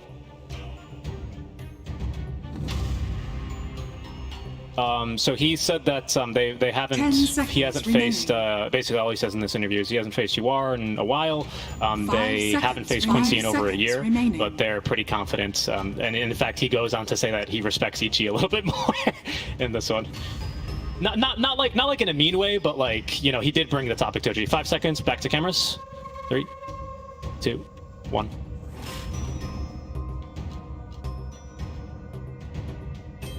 Shout out to our content team for being able to snag an interview with Sumail after their match yesterday versus Nigma. And, well, now it's going to be back to the Hassan Bowl here. It's going to be the usurper, that is the older brother, trying to take down the king. We'll see if they can get it done here as we get underway for our draft in game number 2. Dragon Knight. Like these storylines, the Hassan Bowl from American Football to Game of Thrones. These guys cover so many genres. And Quincy crew, they saw last game like, you know what? I do like that combo. I agree. And they start with, like I said, I think one of the strongest starts in Dota 2 right now, the Dragon Knight Hoodwink. Since now, because I can get to explain this a bit more. If you already know, just follow along. So the reason why these two picks work so well is because the Dragon Knight offers some really simple catch, which sets up for Hoodwink's insane amount of damage, so you can go for easy pickoffs. But Dragon Knight brings that tower push that allows you to catch even further and even more dangerous areas. Because Dragon Knight is a tank, he can actually tank for Hoodwink most of the time in these situations. So you're able to go really far, take good objectives, and pretty much kill anyone on the map. And on top of that, Hoodwink brings some really nice dead link control that Dragon Knight sometimes lacks, because he doesn't have that kind of he's really tanky, but he doesn't have a great escape, so if you catch him in the wrong position, you'll die, and Hoodwink can supplement for that. So while Dragon Knight brings the offensive potential when it comes to push, Hoodwink brings a bit more defensive potential, and when it comes to killing, Dragon Knight's more defensive and Hoodwink is the defensive and the damage. Good combo. Very, very strong. Now I'm considering where OG are going to be looking to lane this Axe, or how they're going to be looking to play it. During their win yesterday, ILTW, the Giga Chad he is, made some really impressive plays on the Axe himself, nearly landing a double dunk onto a couple of heroes. Shut down by Sumail, though. Again, the reaction time on the King just a little bit too good for that, and ended up winning the game. But they definitely saw the strength of the Axe carry, because as soon as they fought, they had took a fight right around the 21-minute mark, and they just got completely crushed. That was Nigma all of a sudden seizing control of the game. What was the cause of that? Well, of course, it was going to be the Axe shard, right? That thing is just still ridiculously strong, even if it in its nerfed form. And the Axe plus Phoenix is always a solid combination, right? Any sort of catch with Phoenix is nice. I think one of the strengths of the Axe Phoenix, which is actually very similar to the Trick Protector Phoenix, is that Axe is a BKB piercing disable, right? When you use Mars, there was a moment where if the enemy team had some Phoenix counters and they could activate the BKB, unless your egg was really well placed or, you know, really a good lineup against them, you had no control. And there was a point where this would fall off. Axe Phoenix, not so much the case. Yes, it's not as easy to execute, that's true, but it's still not too difficult. And you are a really, really good anti-BKB lineup, which takes away a lot of the options against Phoenix, like the Lifestealer Jug. Not as powerful when you have the Axe Phoenix. I like this combo too. I think it's a strong opener by OG. For Quincy crew, there's more pickoff and pushing potential. For OG, the 5-on-5 is already looking at. Yeah, like you said, I think something that's worth just highlighting is the fact that it scales. I mean, I know you said it, but just to highlight that a bit more, compared to other combos, compared to other offlaners that do give you a lot of the same amounts of control, like a Mars, like a Tidehunter would be, this is going to scale beautifully throughout the entire game. Plus, you've got an insane amount of healing now if we decide to go for the Holy Locket build on this Phoenix with Sunray, so it could potentially turn into something pretty crazy. This is also going to dissuade from another popular pick that we tend to see for basically we saw it a ton at the major, and that's going to be the Winter Wyvern, right? Another really powerful counter initiation tool. It feels really weak to pick the Wyvern into the Phoenix, because usually Phoenix can just set up a Supernova outside of the Winter's Curse AoE. If there's someone Cold Embrace, he just sets up the Sun Ray onto them, and they don't have any sun block. They don't have the chance in the Cold Embrace, so they just get burnt alive. Exactly, but you can pick it together with the Phoenix. The only issue is then you're gonna have an issue of catch, right? Quincy could punish that with Sage Storm. They go for the Abaddon. Okay, already setting up for this idea. Nice little save. And we saw yesterday Viking GG, right? Running a similar lineup. What was it? Abaddon with Lesh, I believe. With Lesh, yeah. It was with Lesh. But what was the carry that they were playing though in that game? They ended up playing. Was it that carry Doom game? It was. Was it? I know they did play a carry. No, that was against the. No, that was against the Darkseer. That was against the Darkseer. I'll tell you in a second. Sure. I remember seeing this combo yesterday from Viking GG against Gambit. It's the Abaddon together with the Lifestealer, actually. It wasn't to deal with a Phoenix, but it was a similar idea against a Tide, just to completely cancel him. Could be an option here. I mean, Lifestealer is much better against Axe, even if you can catch him with the Berserk's Call. Works really nicely with Abaddon for obvious reasons. But no, it's gonna be more of an NA classic, the Luna instead. Dark Seer. Yep. OG knows how to counter this Luna. Your biggest asset is Luna is your movement speed. If you counter that with Surge, you put yourself in a pickle. And now we see the carry Axe coming into play.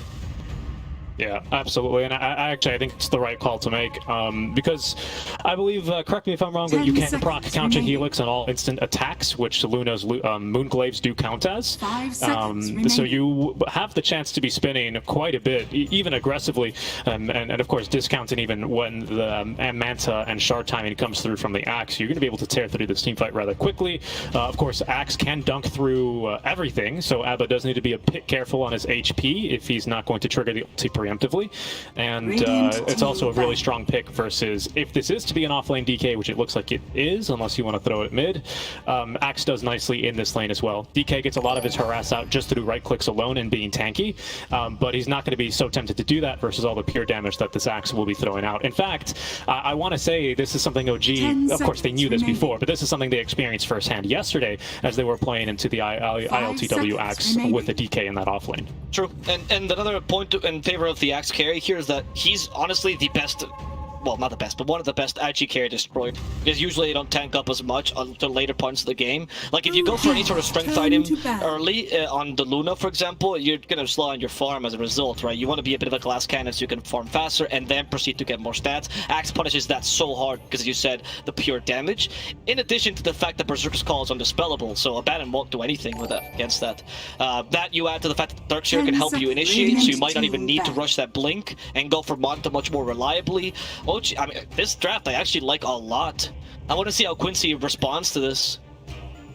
They need some percentage damage. I think that would be a good idea actually to deal with the Axe. I like the Death Prophet a lot as an idea.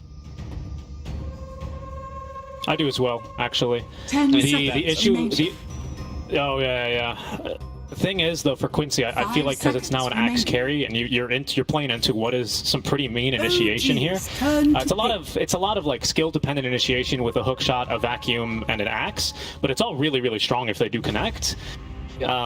It scares me a little bit because our best counter initiation is just having Abba in front to tank things, but OG are just going to play around him or proc the ulti and then ignore him in the fights. OG, we need a mid laner right now, by the way, for setting up for getting some space here. What do you think you can run here? Because OG is assuming the DK will be flexed into mid. Do you pick up something against that? Do you hard commit into that idea? I'm trying to think of a Thompson here on this mid lane that can fulfill that. It's against a DK. I was actually thinking the Pugna would be in. Yeah, it's a bit scary, isn't it? Because then, of course, with the last mid pick, game, I think that's kind. Yeah. It's been a while since we see Thompson snap. That's another good idea. Okay, I mean a good hero here, honestly. Tiny. Certainly not what I was expecting. I don't disagree with the idea for a bit more. I mean, it suits your lineup very well. There's ways to deal with it. I think DK can hold it enough. 10 seconds that's remaining. True. So it gives Quincy the option of picking a bespoke offlaner should they choose, and I think OG, of course, when they were banning Tiny was probably one of the options they were considering accounted for that. There's the percentage damage. Yep, that's good. I like that very much. Once again, a Doom versus a Darkseer matchup, right? So we could look for that Satyr creep and go for the Purge in order to try and buy some space for your Luna. Doom versus an Axe, still pretty strong, of course. Once he has the Shard, we will need something to... Actually, you can't break... No, you can break that because it's to the counter Helix. Yeah, you break the counter Helix. So the Axe is a good idea here. Deal with the Axe. Consideration. You have the Infernal Blade percentage damage against Tiny and Axe. In fact, Doom is really great because he has a huge HP pool, so this amount of damage, like, you have no physical source of damage, or no large physical source. So the Doom HP pool essentially protects you from the Iron Shell, from the Avatars, from the Berserker's Call. Doom farms fast, so he's one of the better pipe carriers in the game, and that will cancel the Tiny to a degree. I like this pickup a lot. I think Quincy really fixed up the draft here towards the end. I mean, they kind of got bamboozled here with the Axe carry, but honestly, like the Quincy crew. Yeah, I do as well. I think at the end of the day, we're just going to be a little bit too tanky. Obviously, MSS is going to be minced meat. They're going to hunt him especially easily. Tiny, Topson, when he does get his Blink Dagger, is going to be looking for kills primarily onto him. Because if he looks for Yawar, he's going to find that Yawar is going to be a little bit too protected. The Kingsguard have mutinied, and you know they've got a great kind of Kingsguard for the would-be usurper here with the Abba. So it's going to be difficult to try and jump him. But that's kind of a similar story as well for this Doom, for this DK. They're in tanky. This does kind of make the Phoenix pick feel stronger, but it's still, you know, a while until we're going to be feeling those rays of Sunny D, you know, really do all the damage. In fact, the shard here is huge value for them.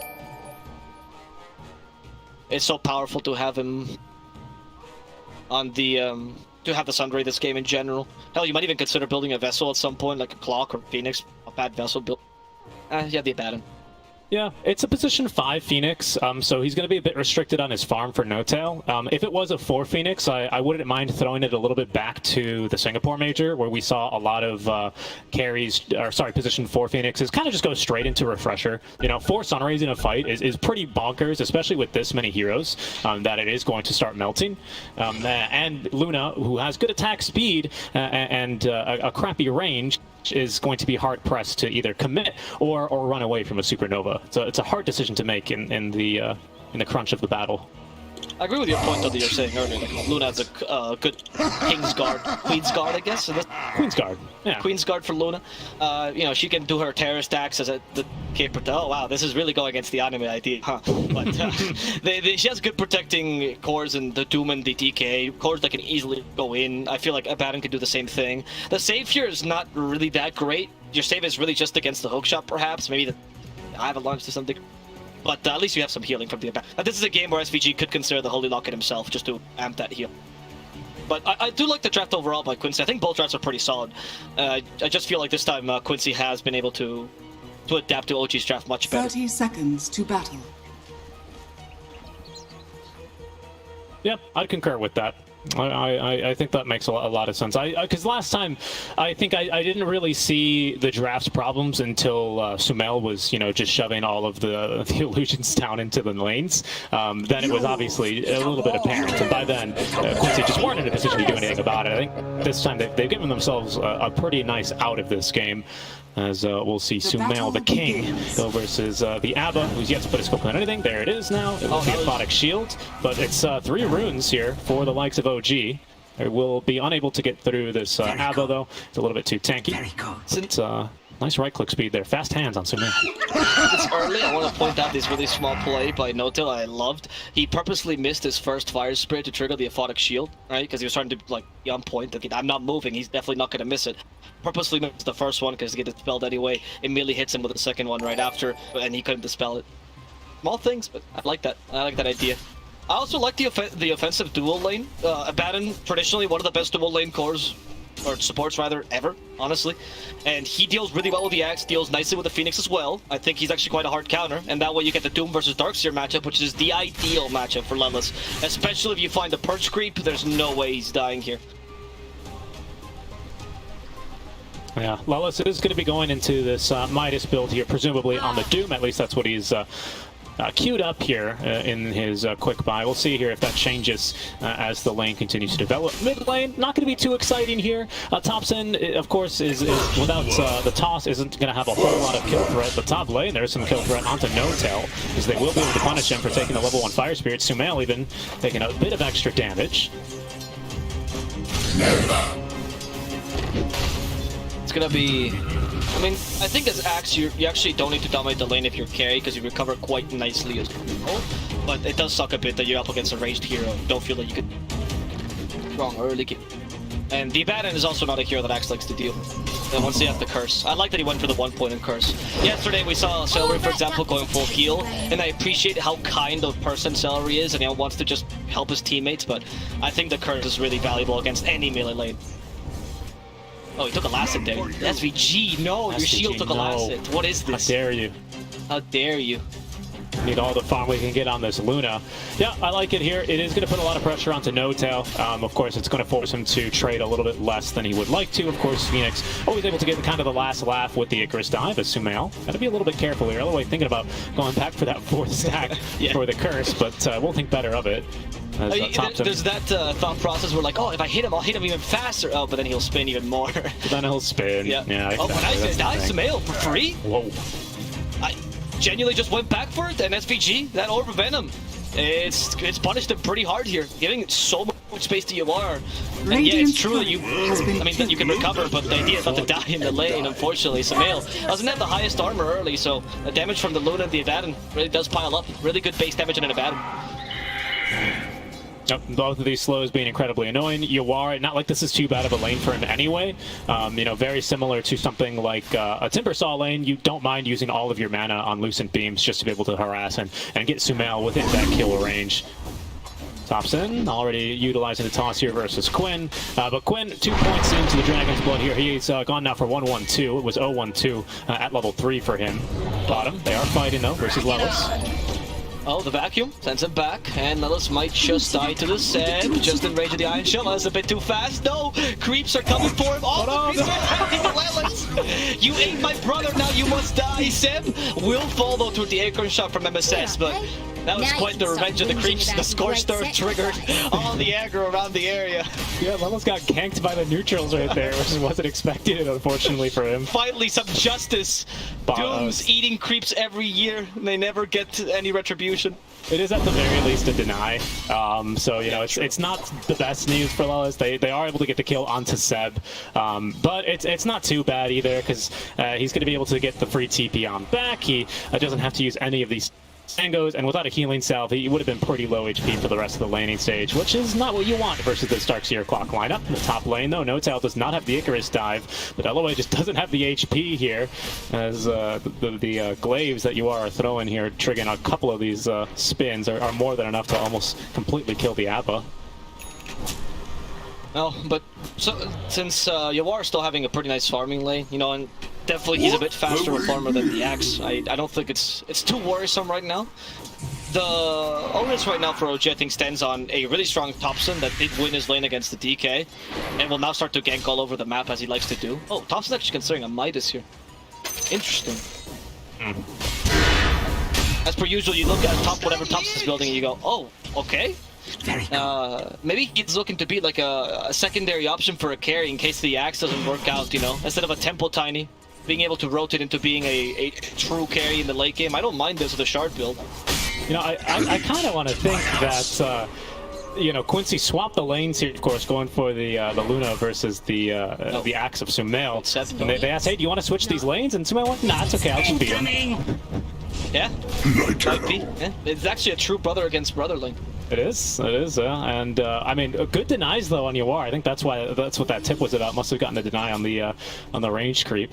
Our Tiny though is looking for a gank. He will be hard pressed to connect this one because he is sitting underneath a freshly placed Quincy Observer Ward.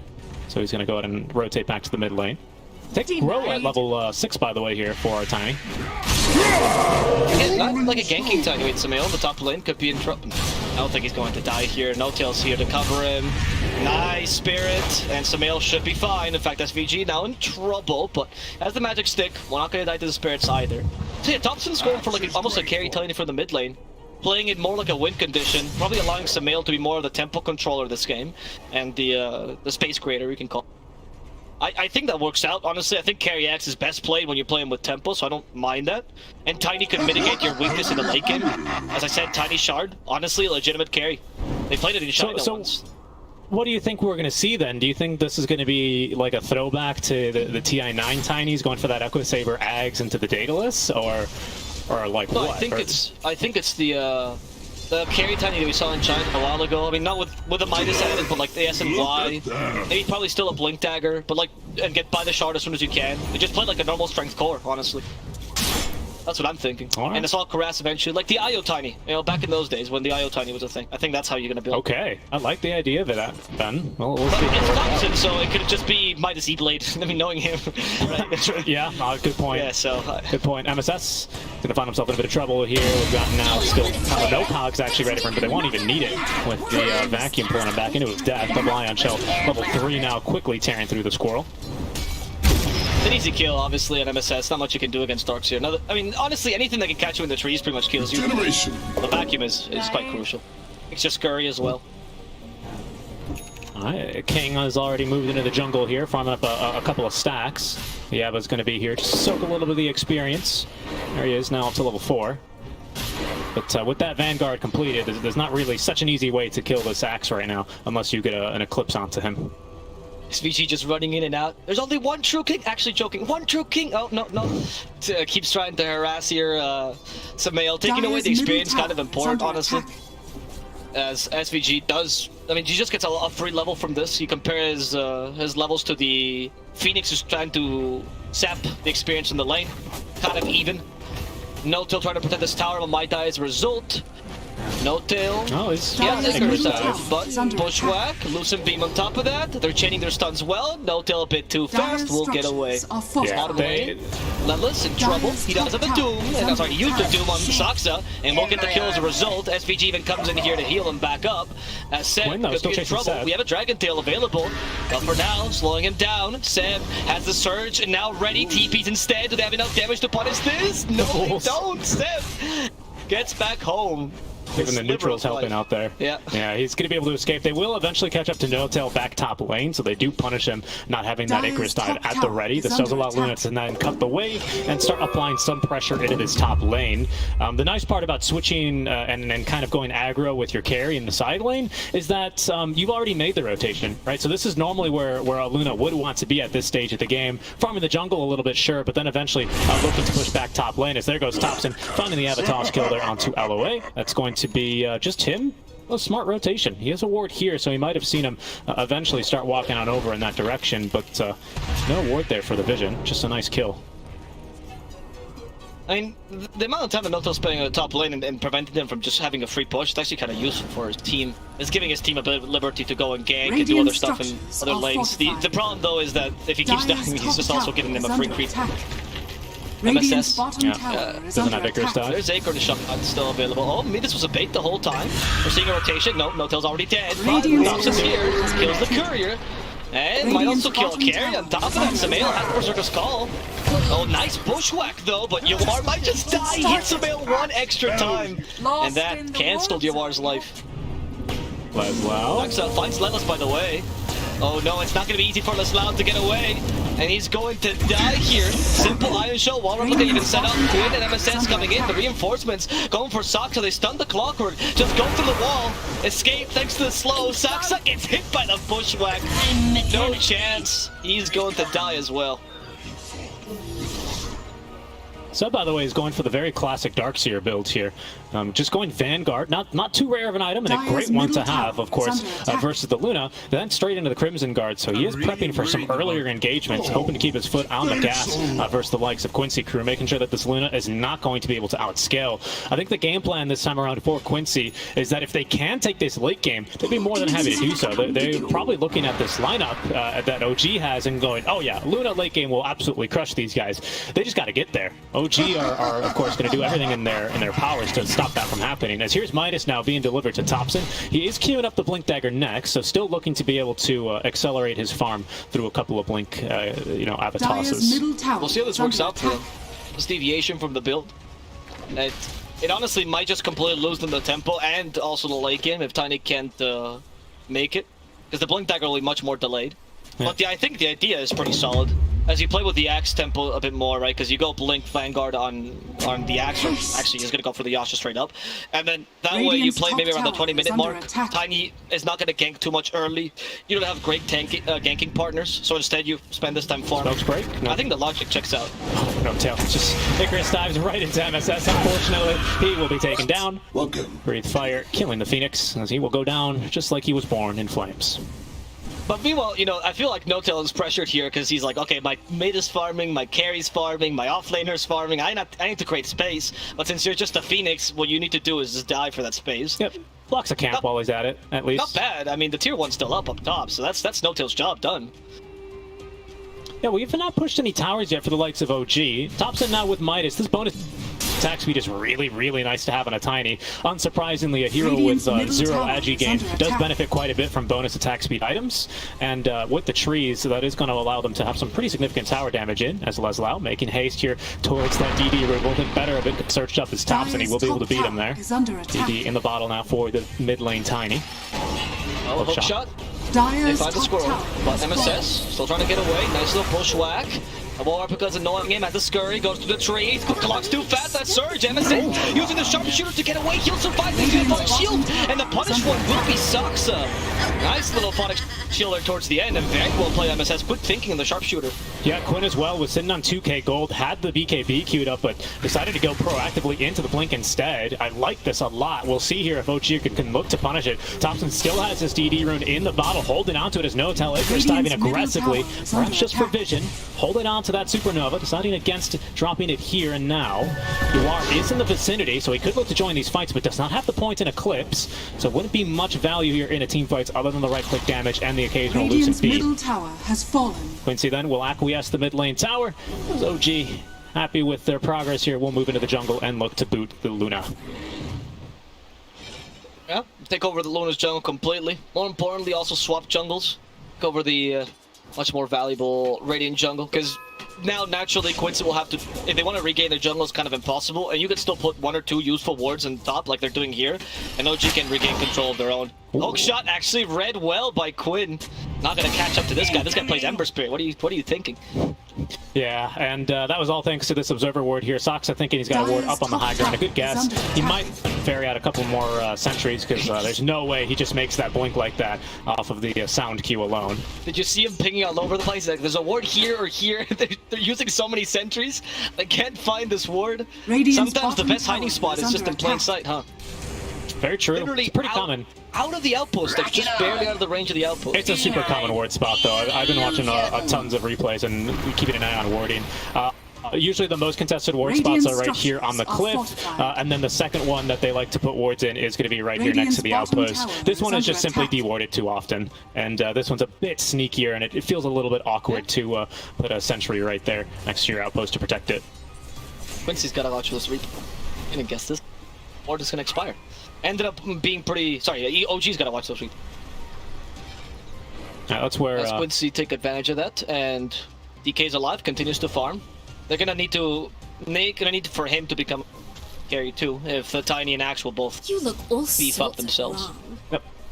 We sometimes see, by the way, just continuing to talk about wards, I guess. Welcome to the ward segment of this cast. As we sometimes see the same done here on the in the Radiant side, but the trees are a little bit worse, and this staircase is not as frequently accessed by Radiant heroes compared to the Dire double staircase here, as they are going to be able to just escape in time here, making sure that they're not going to lose anyone out from the jungle as QUINCY looks to reestablish control.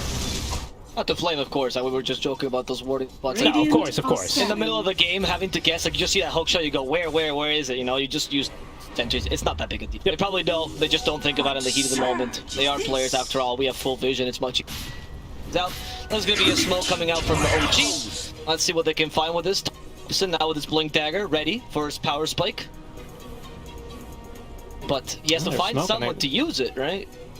Right now, holding bottom are just the 2 supports who QUINCY crew will gladly just, you know, sacrifice if they need to. Top into the blink. We'll find Lullas. Add a toss in play. So there's going to be now the supernova on top. Hook shot out from Saksa. It's just Thompson and not the devil. They will be able to smack the devil out of him there with that last tree out from Thompson to secure the kill. Dire are scared. Pretty valuable, honestly, because Doom highest net worth, honestly, in the game. He went for the Midas build as well, so you punish him before he gets that BKB, slow on that BKB. The old 11 build that he popularized really in the major, he always ran with this in the...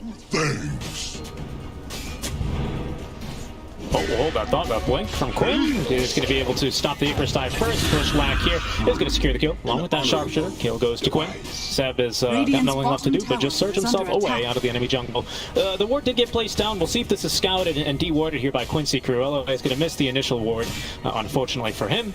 And that probably means this ward is going to live. But there is now Sumail finishing off not only the Vanguard, but this Manta style. We'll see what he queues up next, whether it'll be the Blink or that Aghanim Shard to purchase that one right at the 20-minute mark, as he's already using these illusions to farm in the enemy jungle a bit. I think you queue up both and you see minimum timings, right? You can buy Blink beforehand and you feel like Shard is only a minute off, sure.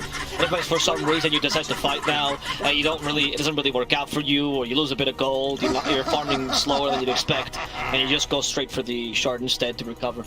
I still think you have enough time to farm the Blink. It's not that expensive. Axe with Manta style, even without the Shard, farms crazy fast.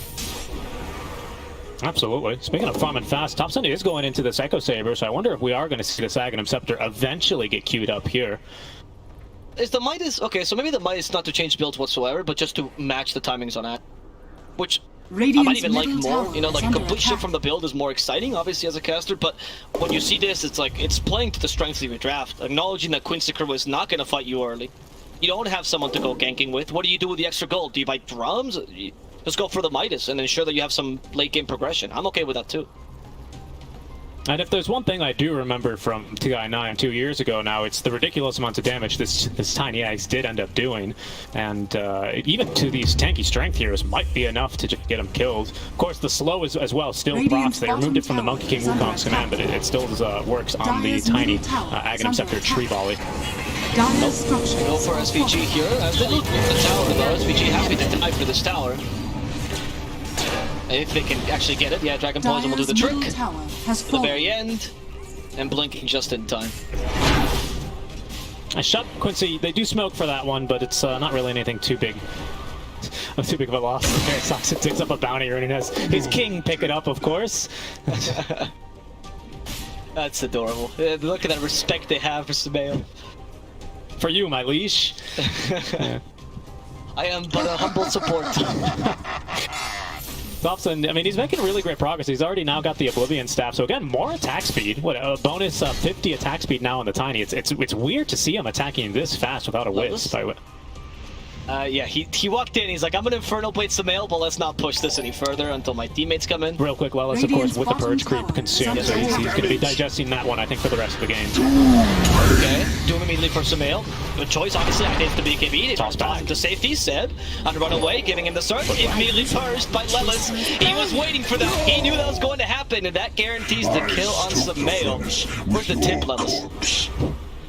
Where's the offended spray? Not from him yet. You're down one game versus OG. You don't start to try and tilt them now. If anything, that usually just powers them up and it turns the anime music up to 11.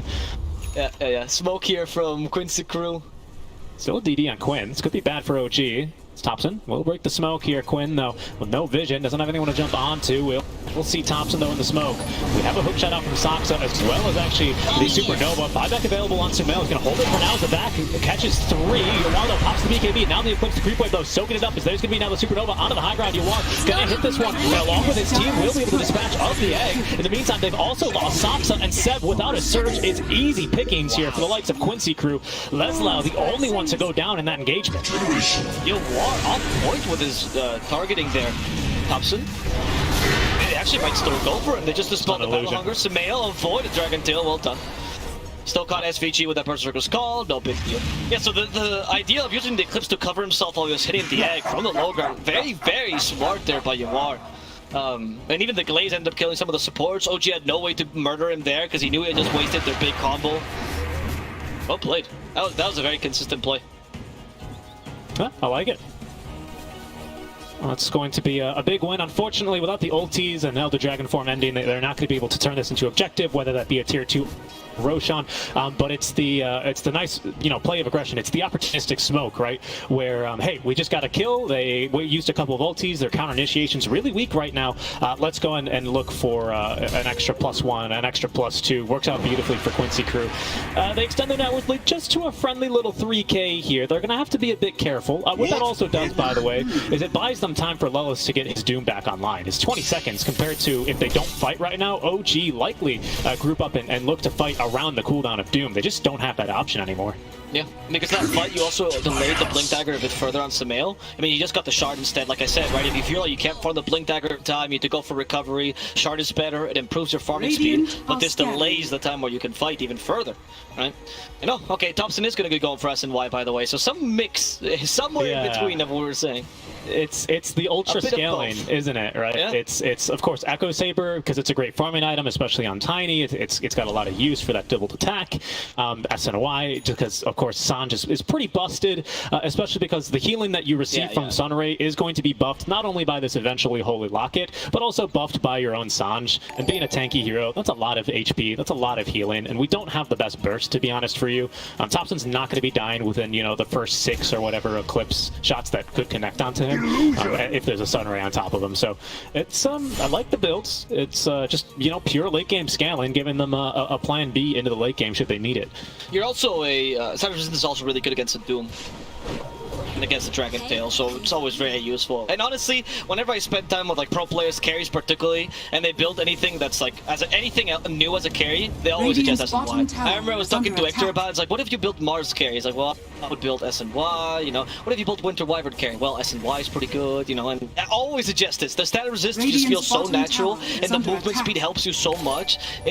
You never go wrong with that. Yeah. I was convinced that they were going to nerf the status resist aspect of that item, and they didn't. I think they nerfed like the HP and healing amp and the lifesteal amp on it, which is something I suppose, but it's no surprise that with status resist, it's still one of the most popular items of the entire patch. At least the size. I mean, just you having it, like unless they nerf it to an absurd amount, no, I just think it's if they were to nerf it even to 60% or 14% or whatever. Oh gee, so useful. They were pushing down bottom. Quincy, of course, scouting this are going to force them back as they're scouted by the Rocket Flare and say, if you want the tier 2 tower, that's fine, but we'll take Roche for that one. G now, having committed the rotations, are going to have to look for a fight, so they're going to smoke up. All the ultimates are ready. Sumail has Blink, Manta, and that Shard ready to go. This is the big fight for them here, if they could swing it their way. That's a good ward. They want to secure this fight for sure. Rocket Flare for more vision. Sumail knows where they are. Is want the abandon though. In position by SPG, but instead he finds Quinn. Can he burst him down in time? They haven't used the Manta just yet. Trying to force that BKB, there's a Dragon Tail. The illusions are actually tearing through Quinn though, with a hook shot keeping him in place on the Supernova. Restart this fight. Thompson also went in, but all QUINCY has to do right now is to retreat. Those illusions really want Quinn's head, but they're soon to expire. 3 more seconds, they're not going to get any more spins. And that's going to be, maybe an attempt against Lotus's life. There's now a Doom. Thompson went a bit too far. Eclipse Punch pushes him. And now the Doom used on Seb. He can no longer help his teammates. No more Surgeon. Sumail has to fight this. Goes for the Dota. Gets destroyed. No chance for Yawar as they spin her to death. Seb actually chasing after the Doom. The tables have been turned. He's not afraid of your Doom any longer. Maybe they chased a bit too far as they catch Seb against the tree. They stab a Dragon Tail to keep him stuck for a while. He can no longer move. And he's going to go straight to the grave. Saksa does manage to TP in time as Sumail and No-Tail retreat. But not that bad a team fight for OG, all things considered. However, QUINCY crew stood their ground well. Yeah, I'd call that super worth, to be honest. I mean, you get through the long duration BKB on Quinn, and in fact, you probably put the fear of this Manta. You put the fear of the king in him, don't you? I mean, he was getting chunked. He had to back and run away from those Axe illusions alone. Because even though, again, in its nerfed form, it was still making pretty darn quick work of him here. And that's the long duration BKB. You know, that's you fighting through this tanky DK without being able to Avatoss him, without being able to hit him with Fire Spirits or Sunray. It only gets easier from here after that one, and that is going to be, well received by OG. But this counter initiation here by Sumail is just so strong. Immediately jumping his brother and managing to get the kill. It makes this fight just absolutely wonderful here for them, as there's going to be a kill real quick here onto Saksa. Down he goes, broken and killed off quite easily. Take another look at that fight real quick. As I'll keep my eyes here, because for now OG actually Thompson, he's got his eyes down bottom, so we'll look at that fight later, because in goes Thompson, and he's going to get killed onto Levis. And that was Sumail as well, finding a little squirrel. Spin, no spins actually. Kind of unlucky here for Sumail. Thompson's chasing after, they still have a toss, just does an illusion. The tree first, try to slow him down. MSS scurrying in the trees. Is he actually going to get away? They have an avalanche? No, they don't find him. MSS, a bit too slippery. caught you in your stubbies. Absolutely, MSS. That one is going to be a wasted kill, but it's still a win for OG. Again, it was just as simple as and punishing them for sticking around a little bit too long. They've got really great vision here. They dropped this ward right before. Radiant's bottom Pardon me, they tower is under TP'd and ended up attack. fighting when they scouted the Roshan attempt to make sure that they could set up 4 kills like this. Radiant's They knew that there bottom wasn't any tower counter is initiation. If DK was there, you don't make that play, but he wasn't, and they knew that because of the ward. DK, though, is continuing to farm up as Quinn now rapidly approaching this Aghanim Scepter, nearly completed here at this stage. And Lelis is going for the Shivas, nearly having that one done. Mask of Madness, next item, Satanic here for you are. They will make the jump. Sumail with the call onto the mid lane, taking a lot of damage. The Acorn Shot only gets him a couple more spins. Lelis has to do as ready. He's falling quite low. There's going to be a Supernova and a Soxa hook shot to put him down. When you get the Eclipse rolling for a couple of seconds, as Luna taken down immediately. A second hook shot from the overclock here catches Quinn, brings him into the arms of Thompson, who's stunned up immediately as Quinn pops the BKB, but held down by the call of Sumail. The right click damage and the spins coming through real strong out from the King, as there's going to be another Icarus dive forward by NoTal to slow him to a crawl. Thompson smacks him with the tree to get up the kill. That is 4 dead on the side of QUINCY Crew, all starting there with the jump from Sumail. That is insane. The speed at which OG can play this game, because of, you know, their cooldowns are really just Berserker's Call at this point. Yeah, Supernova's useful, so is Hookshot, but it's really just Berserker's Call. And they go in with that like madmen, and QUINCY Crew is not even getting a chance to breathe right now. Like, I don't even think I wasn't even expecting that initiation. Between that and the surge, of course, you just walk in and murder. Sumail now takes a free grab to this, I'd imagine. Yeah. I mean, that is the thing. They are kind of, well, they're not that weak in pushing, especially if we do get this tree grab talent, or the Aghanim charge, what I meant to say. Yes. But that fight was just so brutal. Yawar finds himself just on the wrong spot. I don't think was expecting OG to be, immediately reinforcing for that team fight. Trying to see here in this replay which angle he ends up approaching from, because I don't believe he got sucked in by that vacuum wall combo. Gets tossed in, I believe. Tosses it in to just completely his death. So nice catch there from Thompson. Is able to immediately blow up the Luna, identifying who the damage dealer is going to be, and through the Eclipse, very easily getting the kill. Second hook shot out from Soxa after the first one was just a thing of beauty to be able to make sure they get that follow-up kill onto Quinn. Now it's going to be QUINCY Crew looking for return, for vengeance, after they've lost the Usurper. Sumail breaks the smoke, only sees Aloe away. Knows that there's going to be more heroes here, though. Nice ward placed down. Does scout Sox, but Seb hiding in the trees. Sumail's looking to force him away just with the illusions alone. Initiation for the Phoenix here. There's no way. Oh, actually, just NoTal can use it again. Wants to put himself in position right behind him. They're getting retreat. There's Dark Sense guns. What are they going to do? Literally destroyed them all 3 at once. Those supports pretty much winning the fight for their spin to win. I mean, it was honestly just NoTal and Soxa there, condemning QUINCY Crew, crushing them because they chose to go on a choke point like that. Yeah, and then of course having that second hook shot just for the insult, really, is going to possibly condemn QUINCY Crew here. 11k net worth lead. You got buyback on at least 2 of your cores, but Quinn without buyback and Elder Dragon form or BKB for some time now. So there goes the fortify already. Top lane MSS is trying to stop NoTal from split pushing. I think he missed. Probably connected the bushwhack, but NoTal just tipping him anyways. NoTal's just here to cut the wave. Yeah, they're eventually going to want to bring more pressure here. OG's illusions. When they bring out the tips. First you tip, then the voice slides, then is the fountain dive. That is the fountain dive, yep, in that order. Let's see if this game they can afford to do that as well. I mean, I think QUINCY still has a chance to bring this back, not gonna lie, but it's a tough one, right? You have a good single target initiation, decent save, but it won't work against the Axe. What QUINCY needs to do is just be able to organize themselves appropriately against this incredibly annoying vacuum and Berserker's Call. If they're able to take a fight on their own terms with the lines that they want, with DK Doom in front, Luna a bit back, being able to put out damage, Hoodwink and the advantage of saving people left and right, it's still possible for them. It's just so difficult to do that against a haphazard OG. Yeah, and the build builds that they've gone for here on OG are making this game really difficult for them to play. Thompson decided against going straight into that Crimson Guard that he had queued up initially, but Sumail did itemize, I think, quite beautifully this game. Of course, the Vanguard, the Manta, the Blink, the Shard, straight to the AC immediately after. Helps out their push, helps defend against the Luna, helps you get through all that armor of hers as well as the DKs. So really, really nice items and a good itemization here. Sumail now, the King with his second life, so long live the King twice. Will be able to even jump in further aggressively here, especially after he completes this overwhelming blink. Already clocking in at 3,000 HP. Is going to be looking to pick up a bit more after that Reaver. But hey, you know, if history has taught me anything, is that King style is least expected. So turn for the Usurper to start doing his thing. Let's see what Big Bro can do right now. It's hard though, Avo, because we can't put him out of position. We don't have like a mag, we don't have a Tiny, right? Like he's gonna have his team, and now with 3,400 HP, I don't know how we get through him his first life, let alone his the second life here, especially with so much healing coming through. It's gonna be difficult. QUINCY are quite facing an uphill battle here. Oh, there's a smoke here. Fail. You can initiate on if you catches Quinn. This oh, the mid-berserker's call is your chance, Quinn. They can't immediately hook shot stop.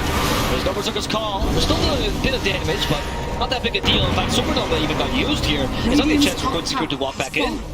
They still have their ultimates. They just need some stuns or something to deal with some mail. But oh, even if now you can't go against them, I mean, I guess there's an Aegis, but what other chances will you have? Thompson, by the way, just going into the demo mode Tiny build. He's gonna figure out how quickly he can beat through these barracks. Moonshard queued up next after the Echo Saber SNY. Of course, still getting this bonus attack speed from the hand of Midas, but once more holding on and building up towards that Hyperstone. Love to see it. Schwab? Okay, I mean, they're trying their best to look at the heals. Mail, but what do? You do nothing. Oh, there goes Thompson. There's the Eclipse used by Yawar. Oh, my Eclipse puts him in a pickle. Okay, they actually broke some mail. That's a lot of damage. The vacuum puts him back in the wall. Luna needs to run away. She can't do anything. In fact, she's close to the cogs. Saxa deals with Yawar alone. As the man only lost his first life. The dude's been using sand, but he just wants to tank this. They go for Quinn, and Quinn falls as VG won't last either. They even Phantom dive ever so slightly to get Lennox out of his comfort zone and into the grave. OG will win game number 2. And QUINCY crew. Yeah, really convincing gameplay out from them. 2 fantastic drafts and solid gameplay to back them up here.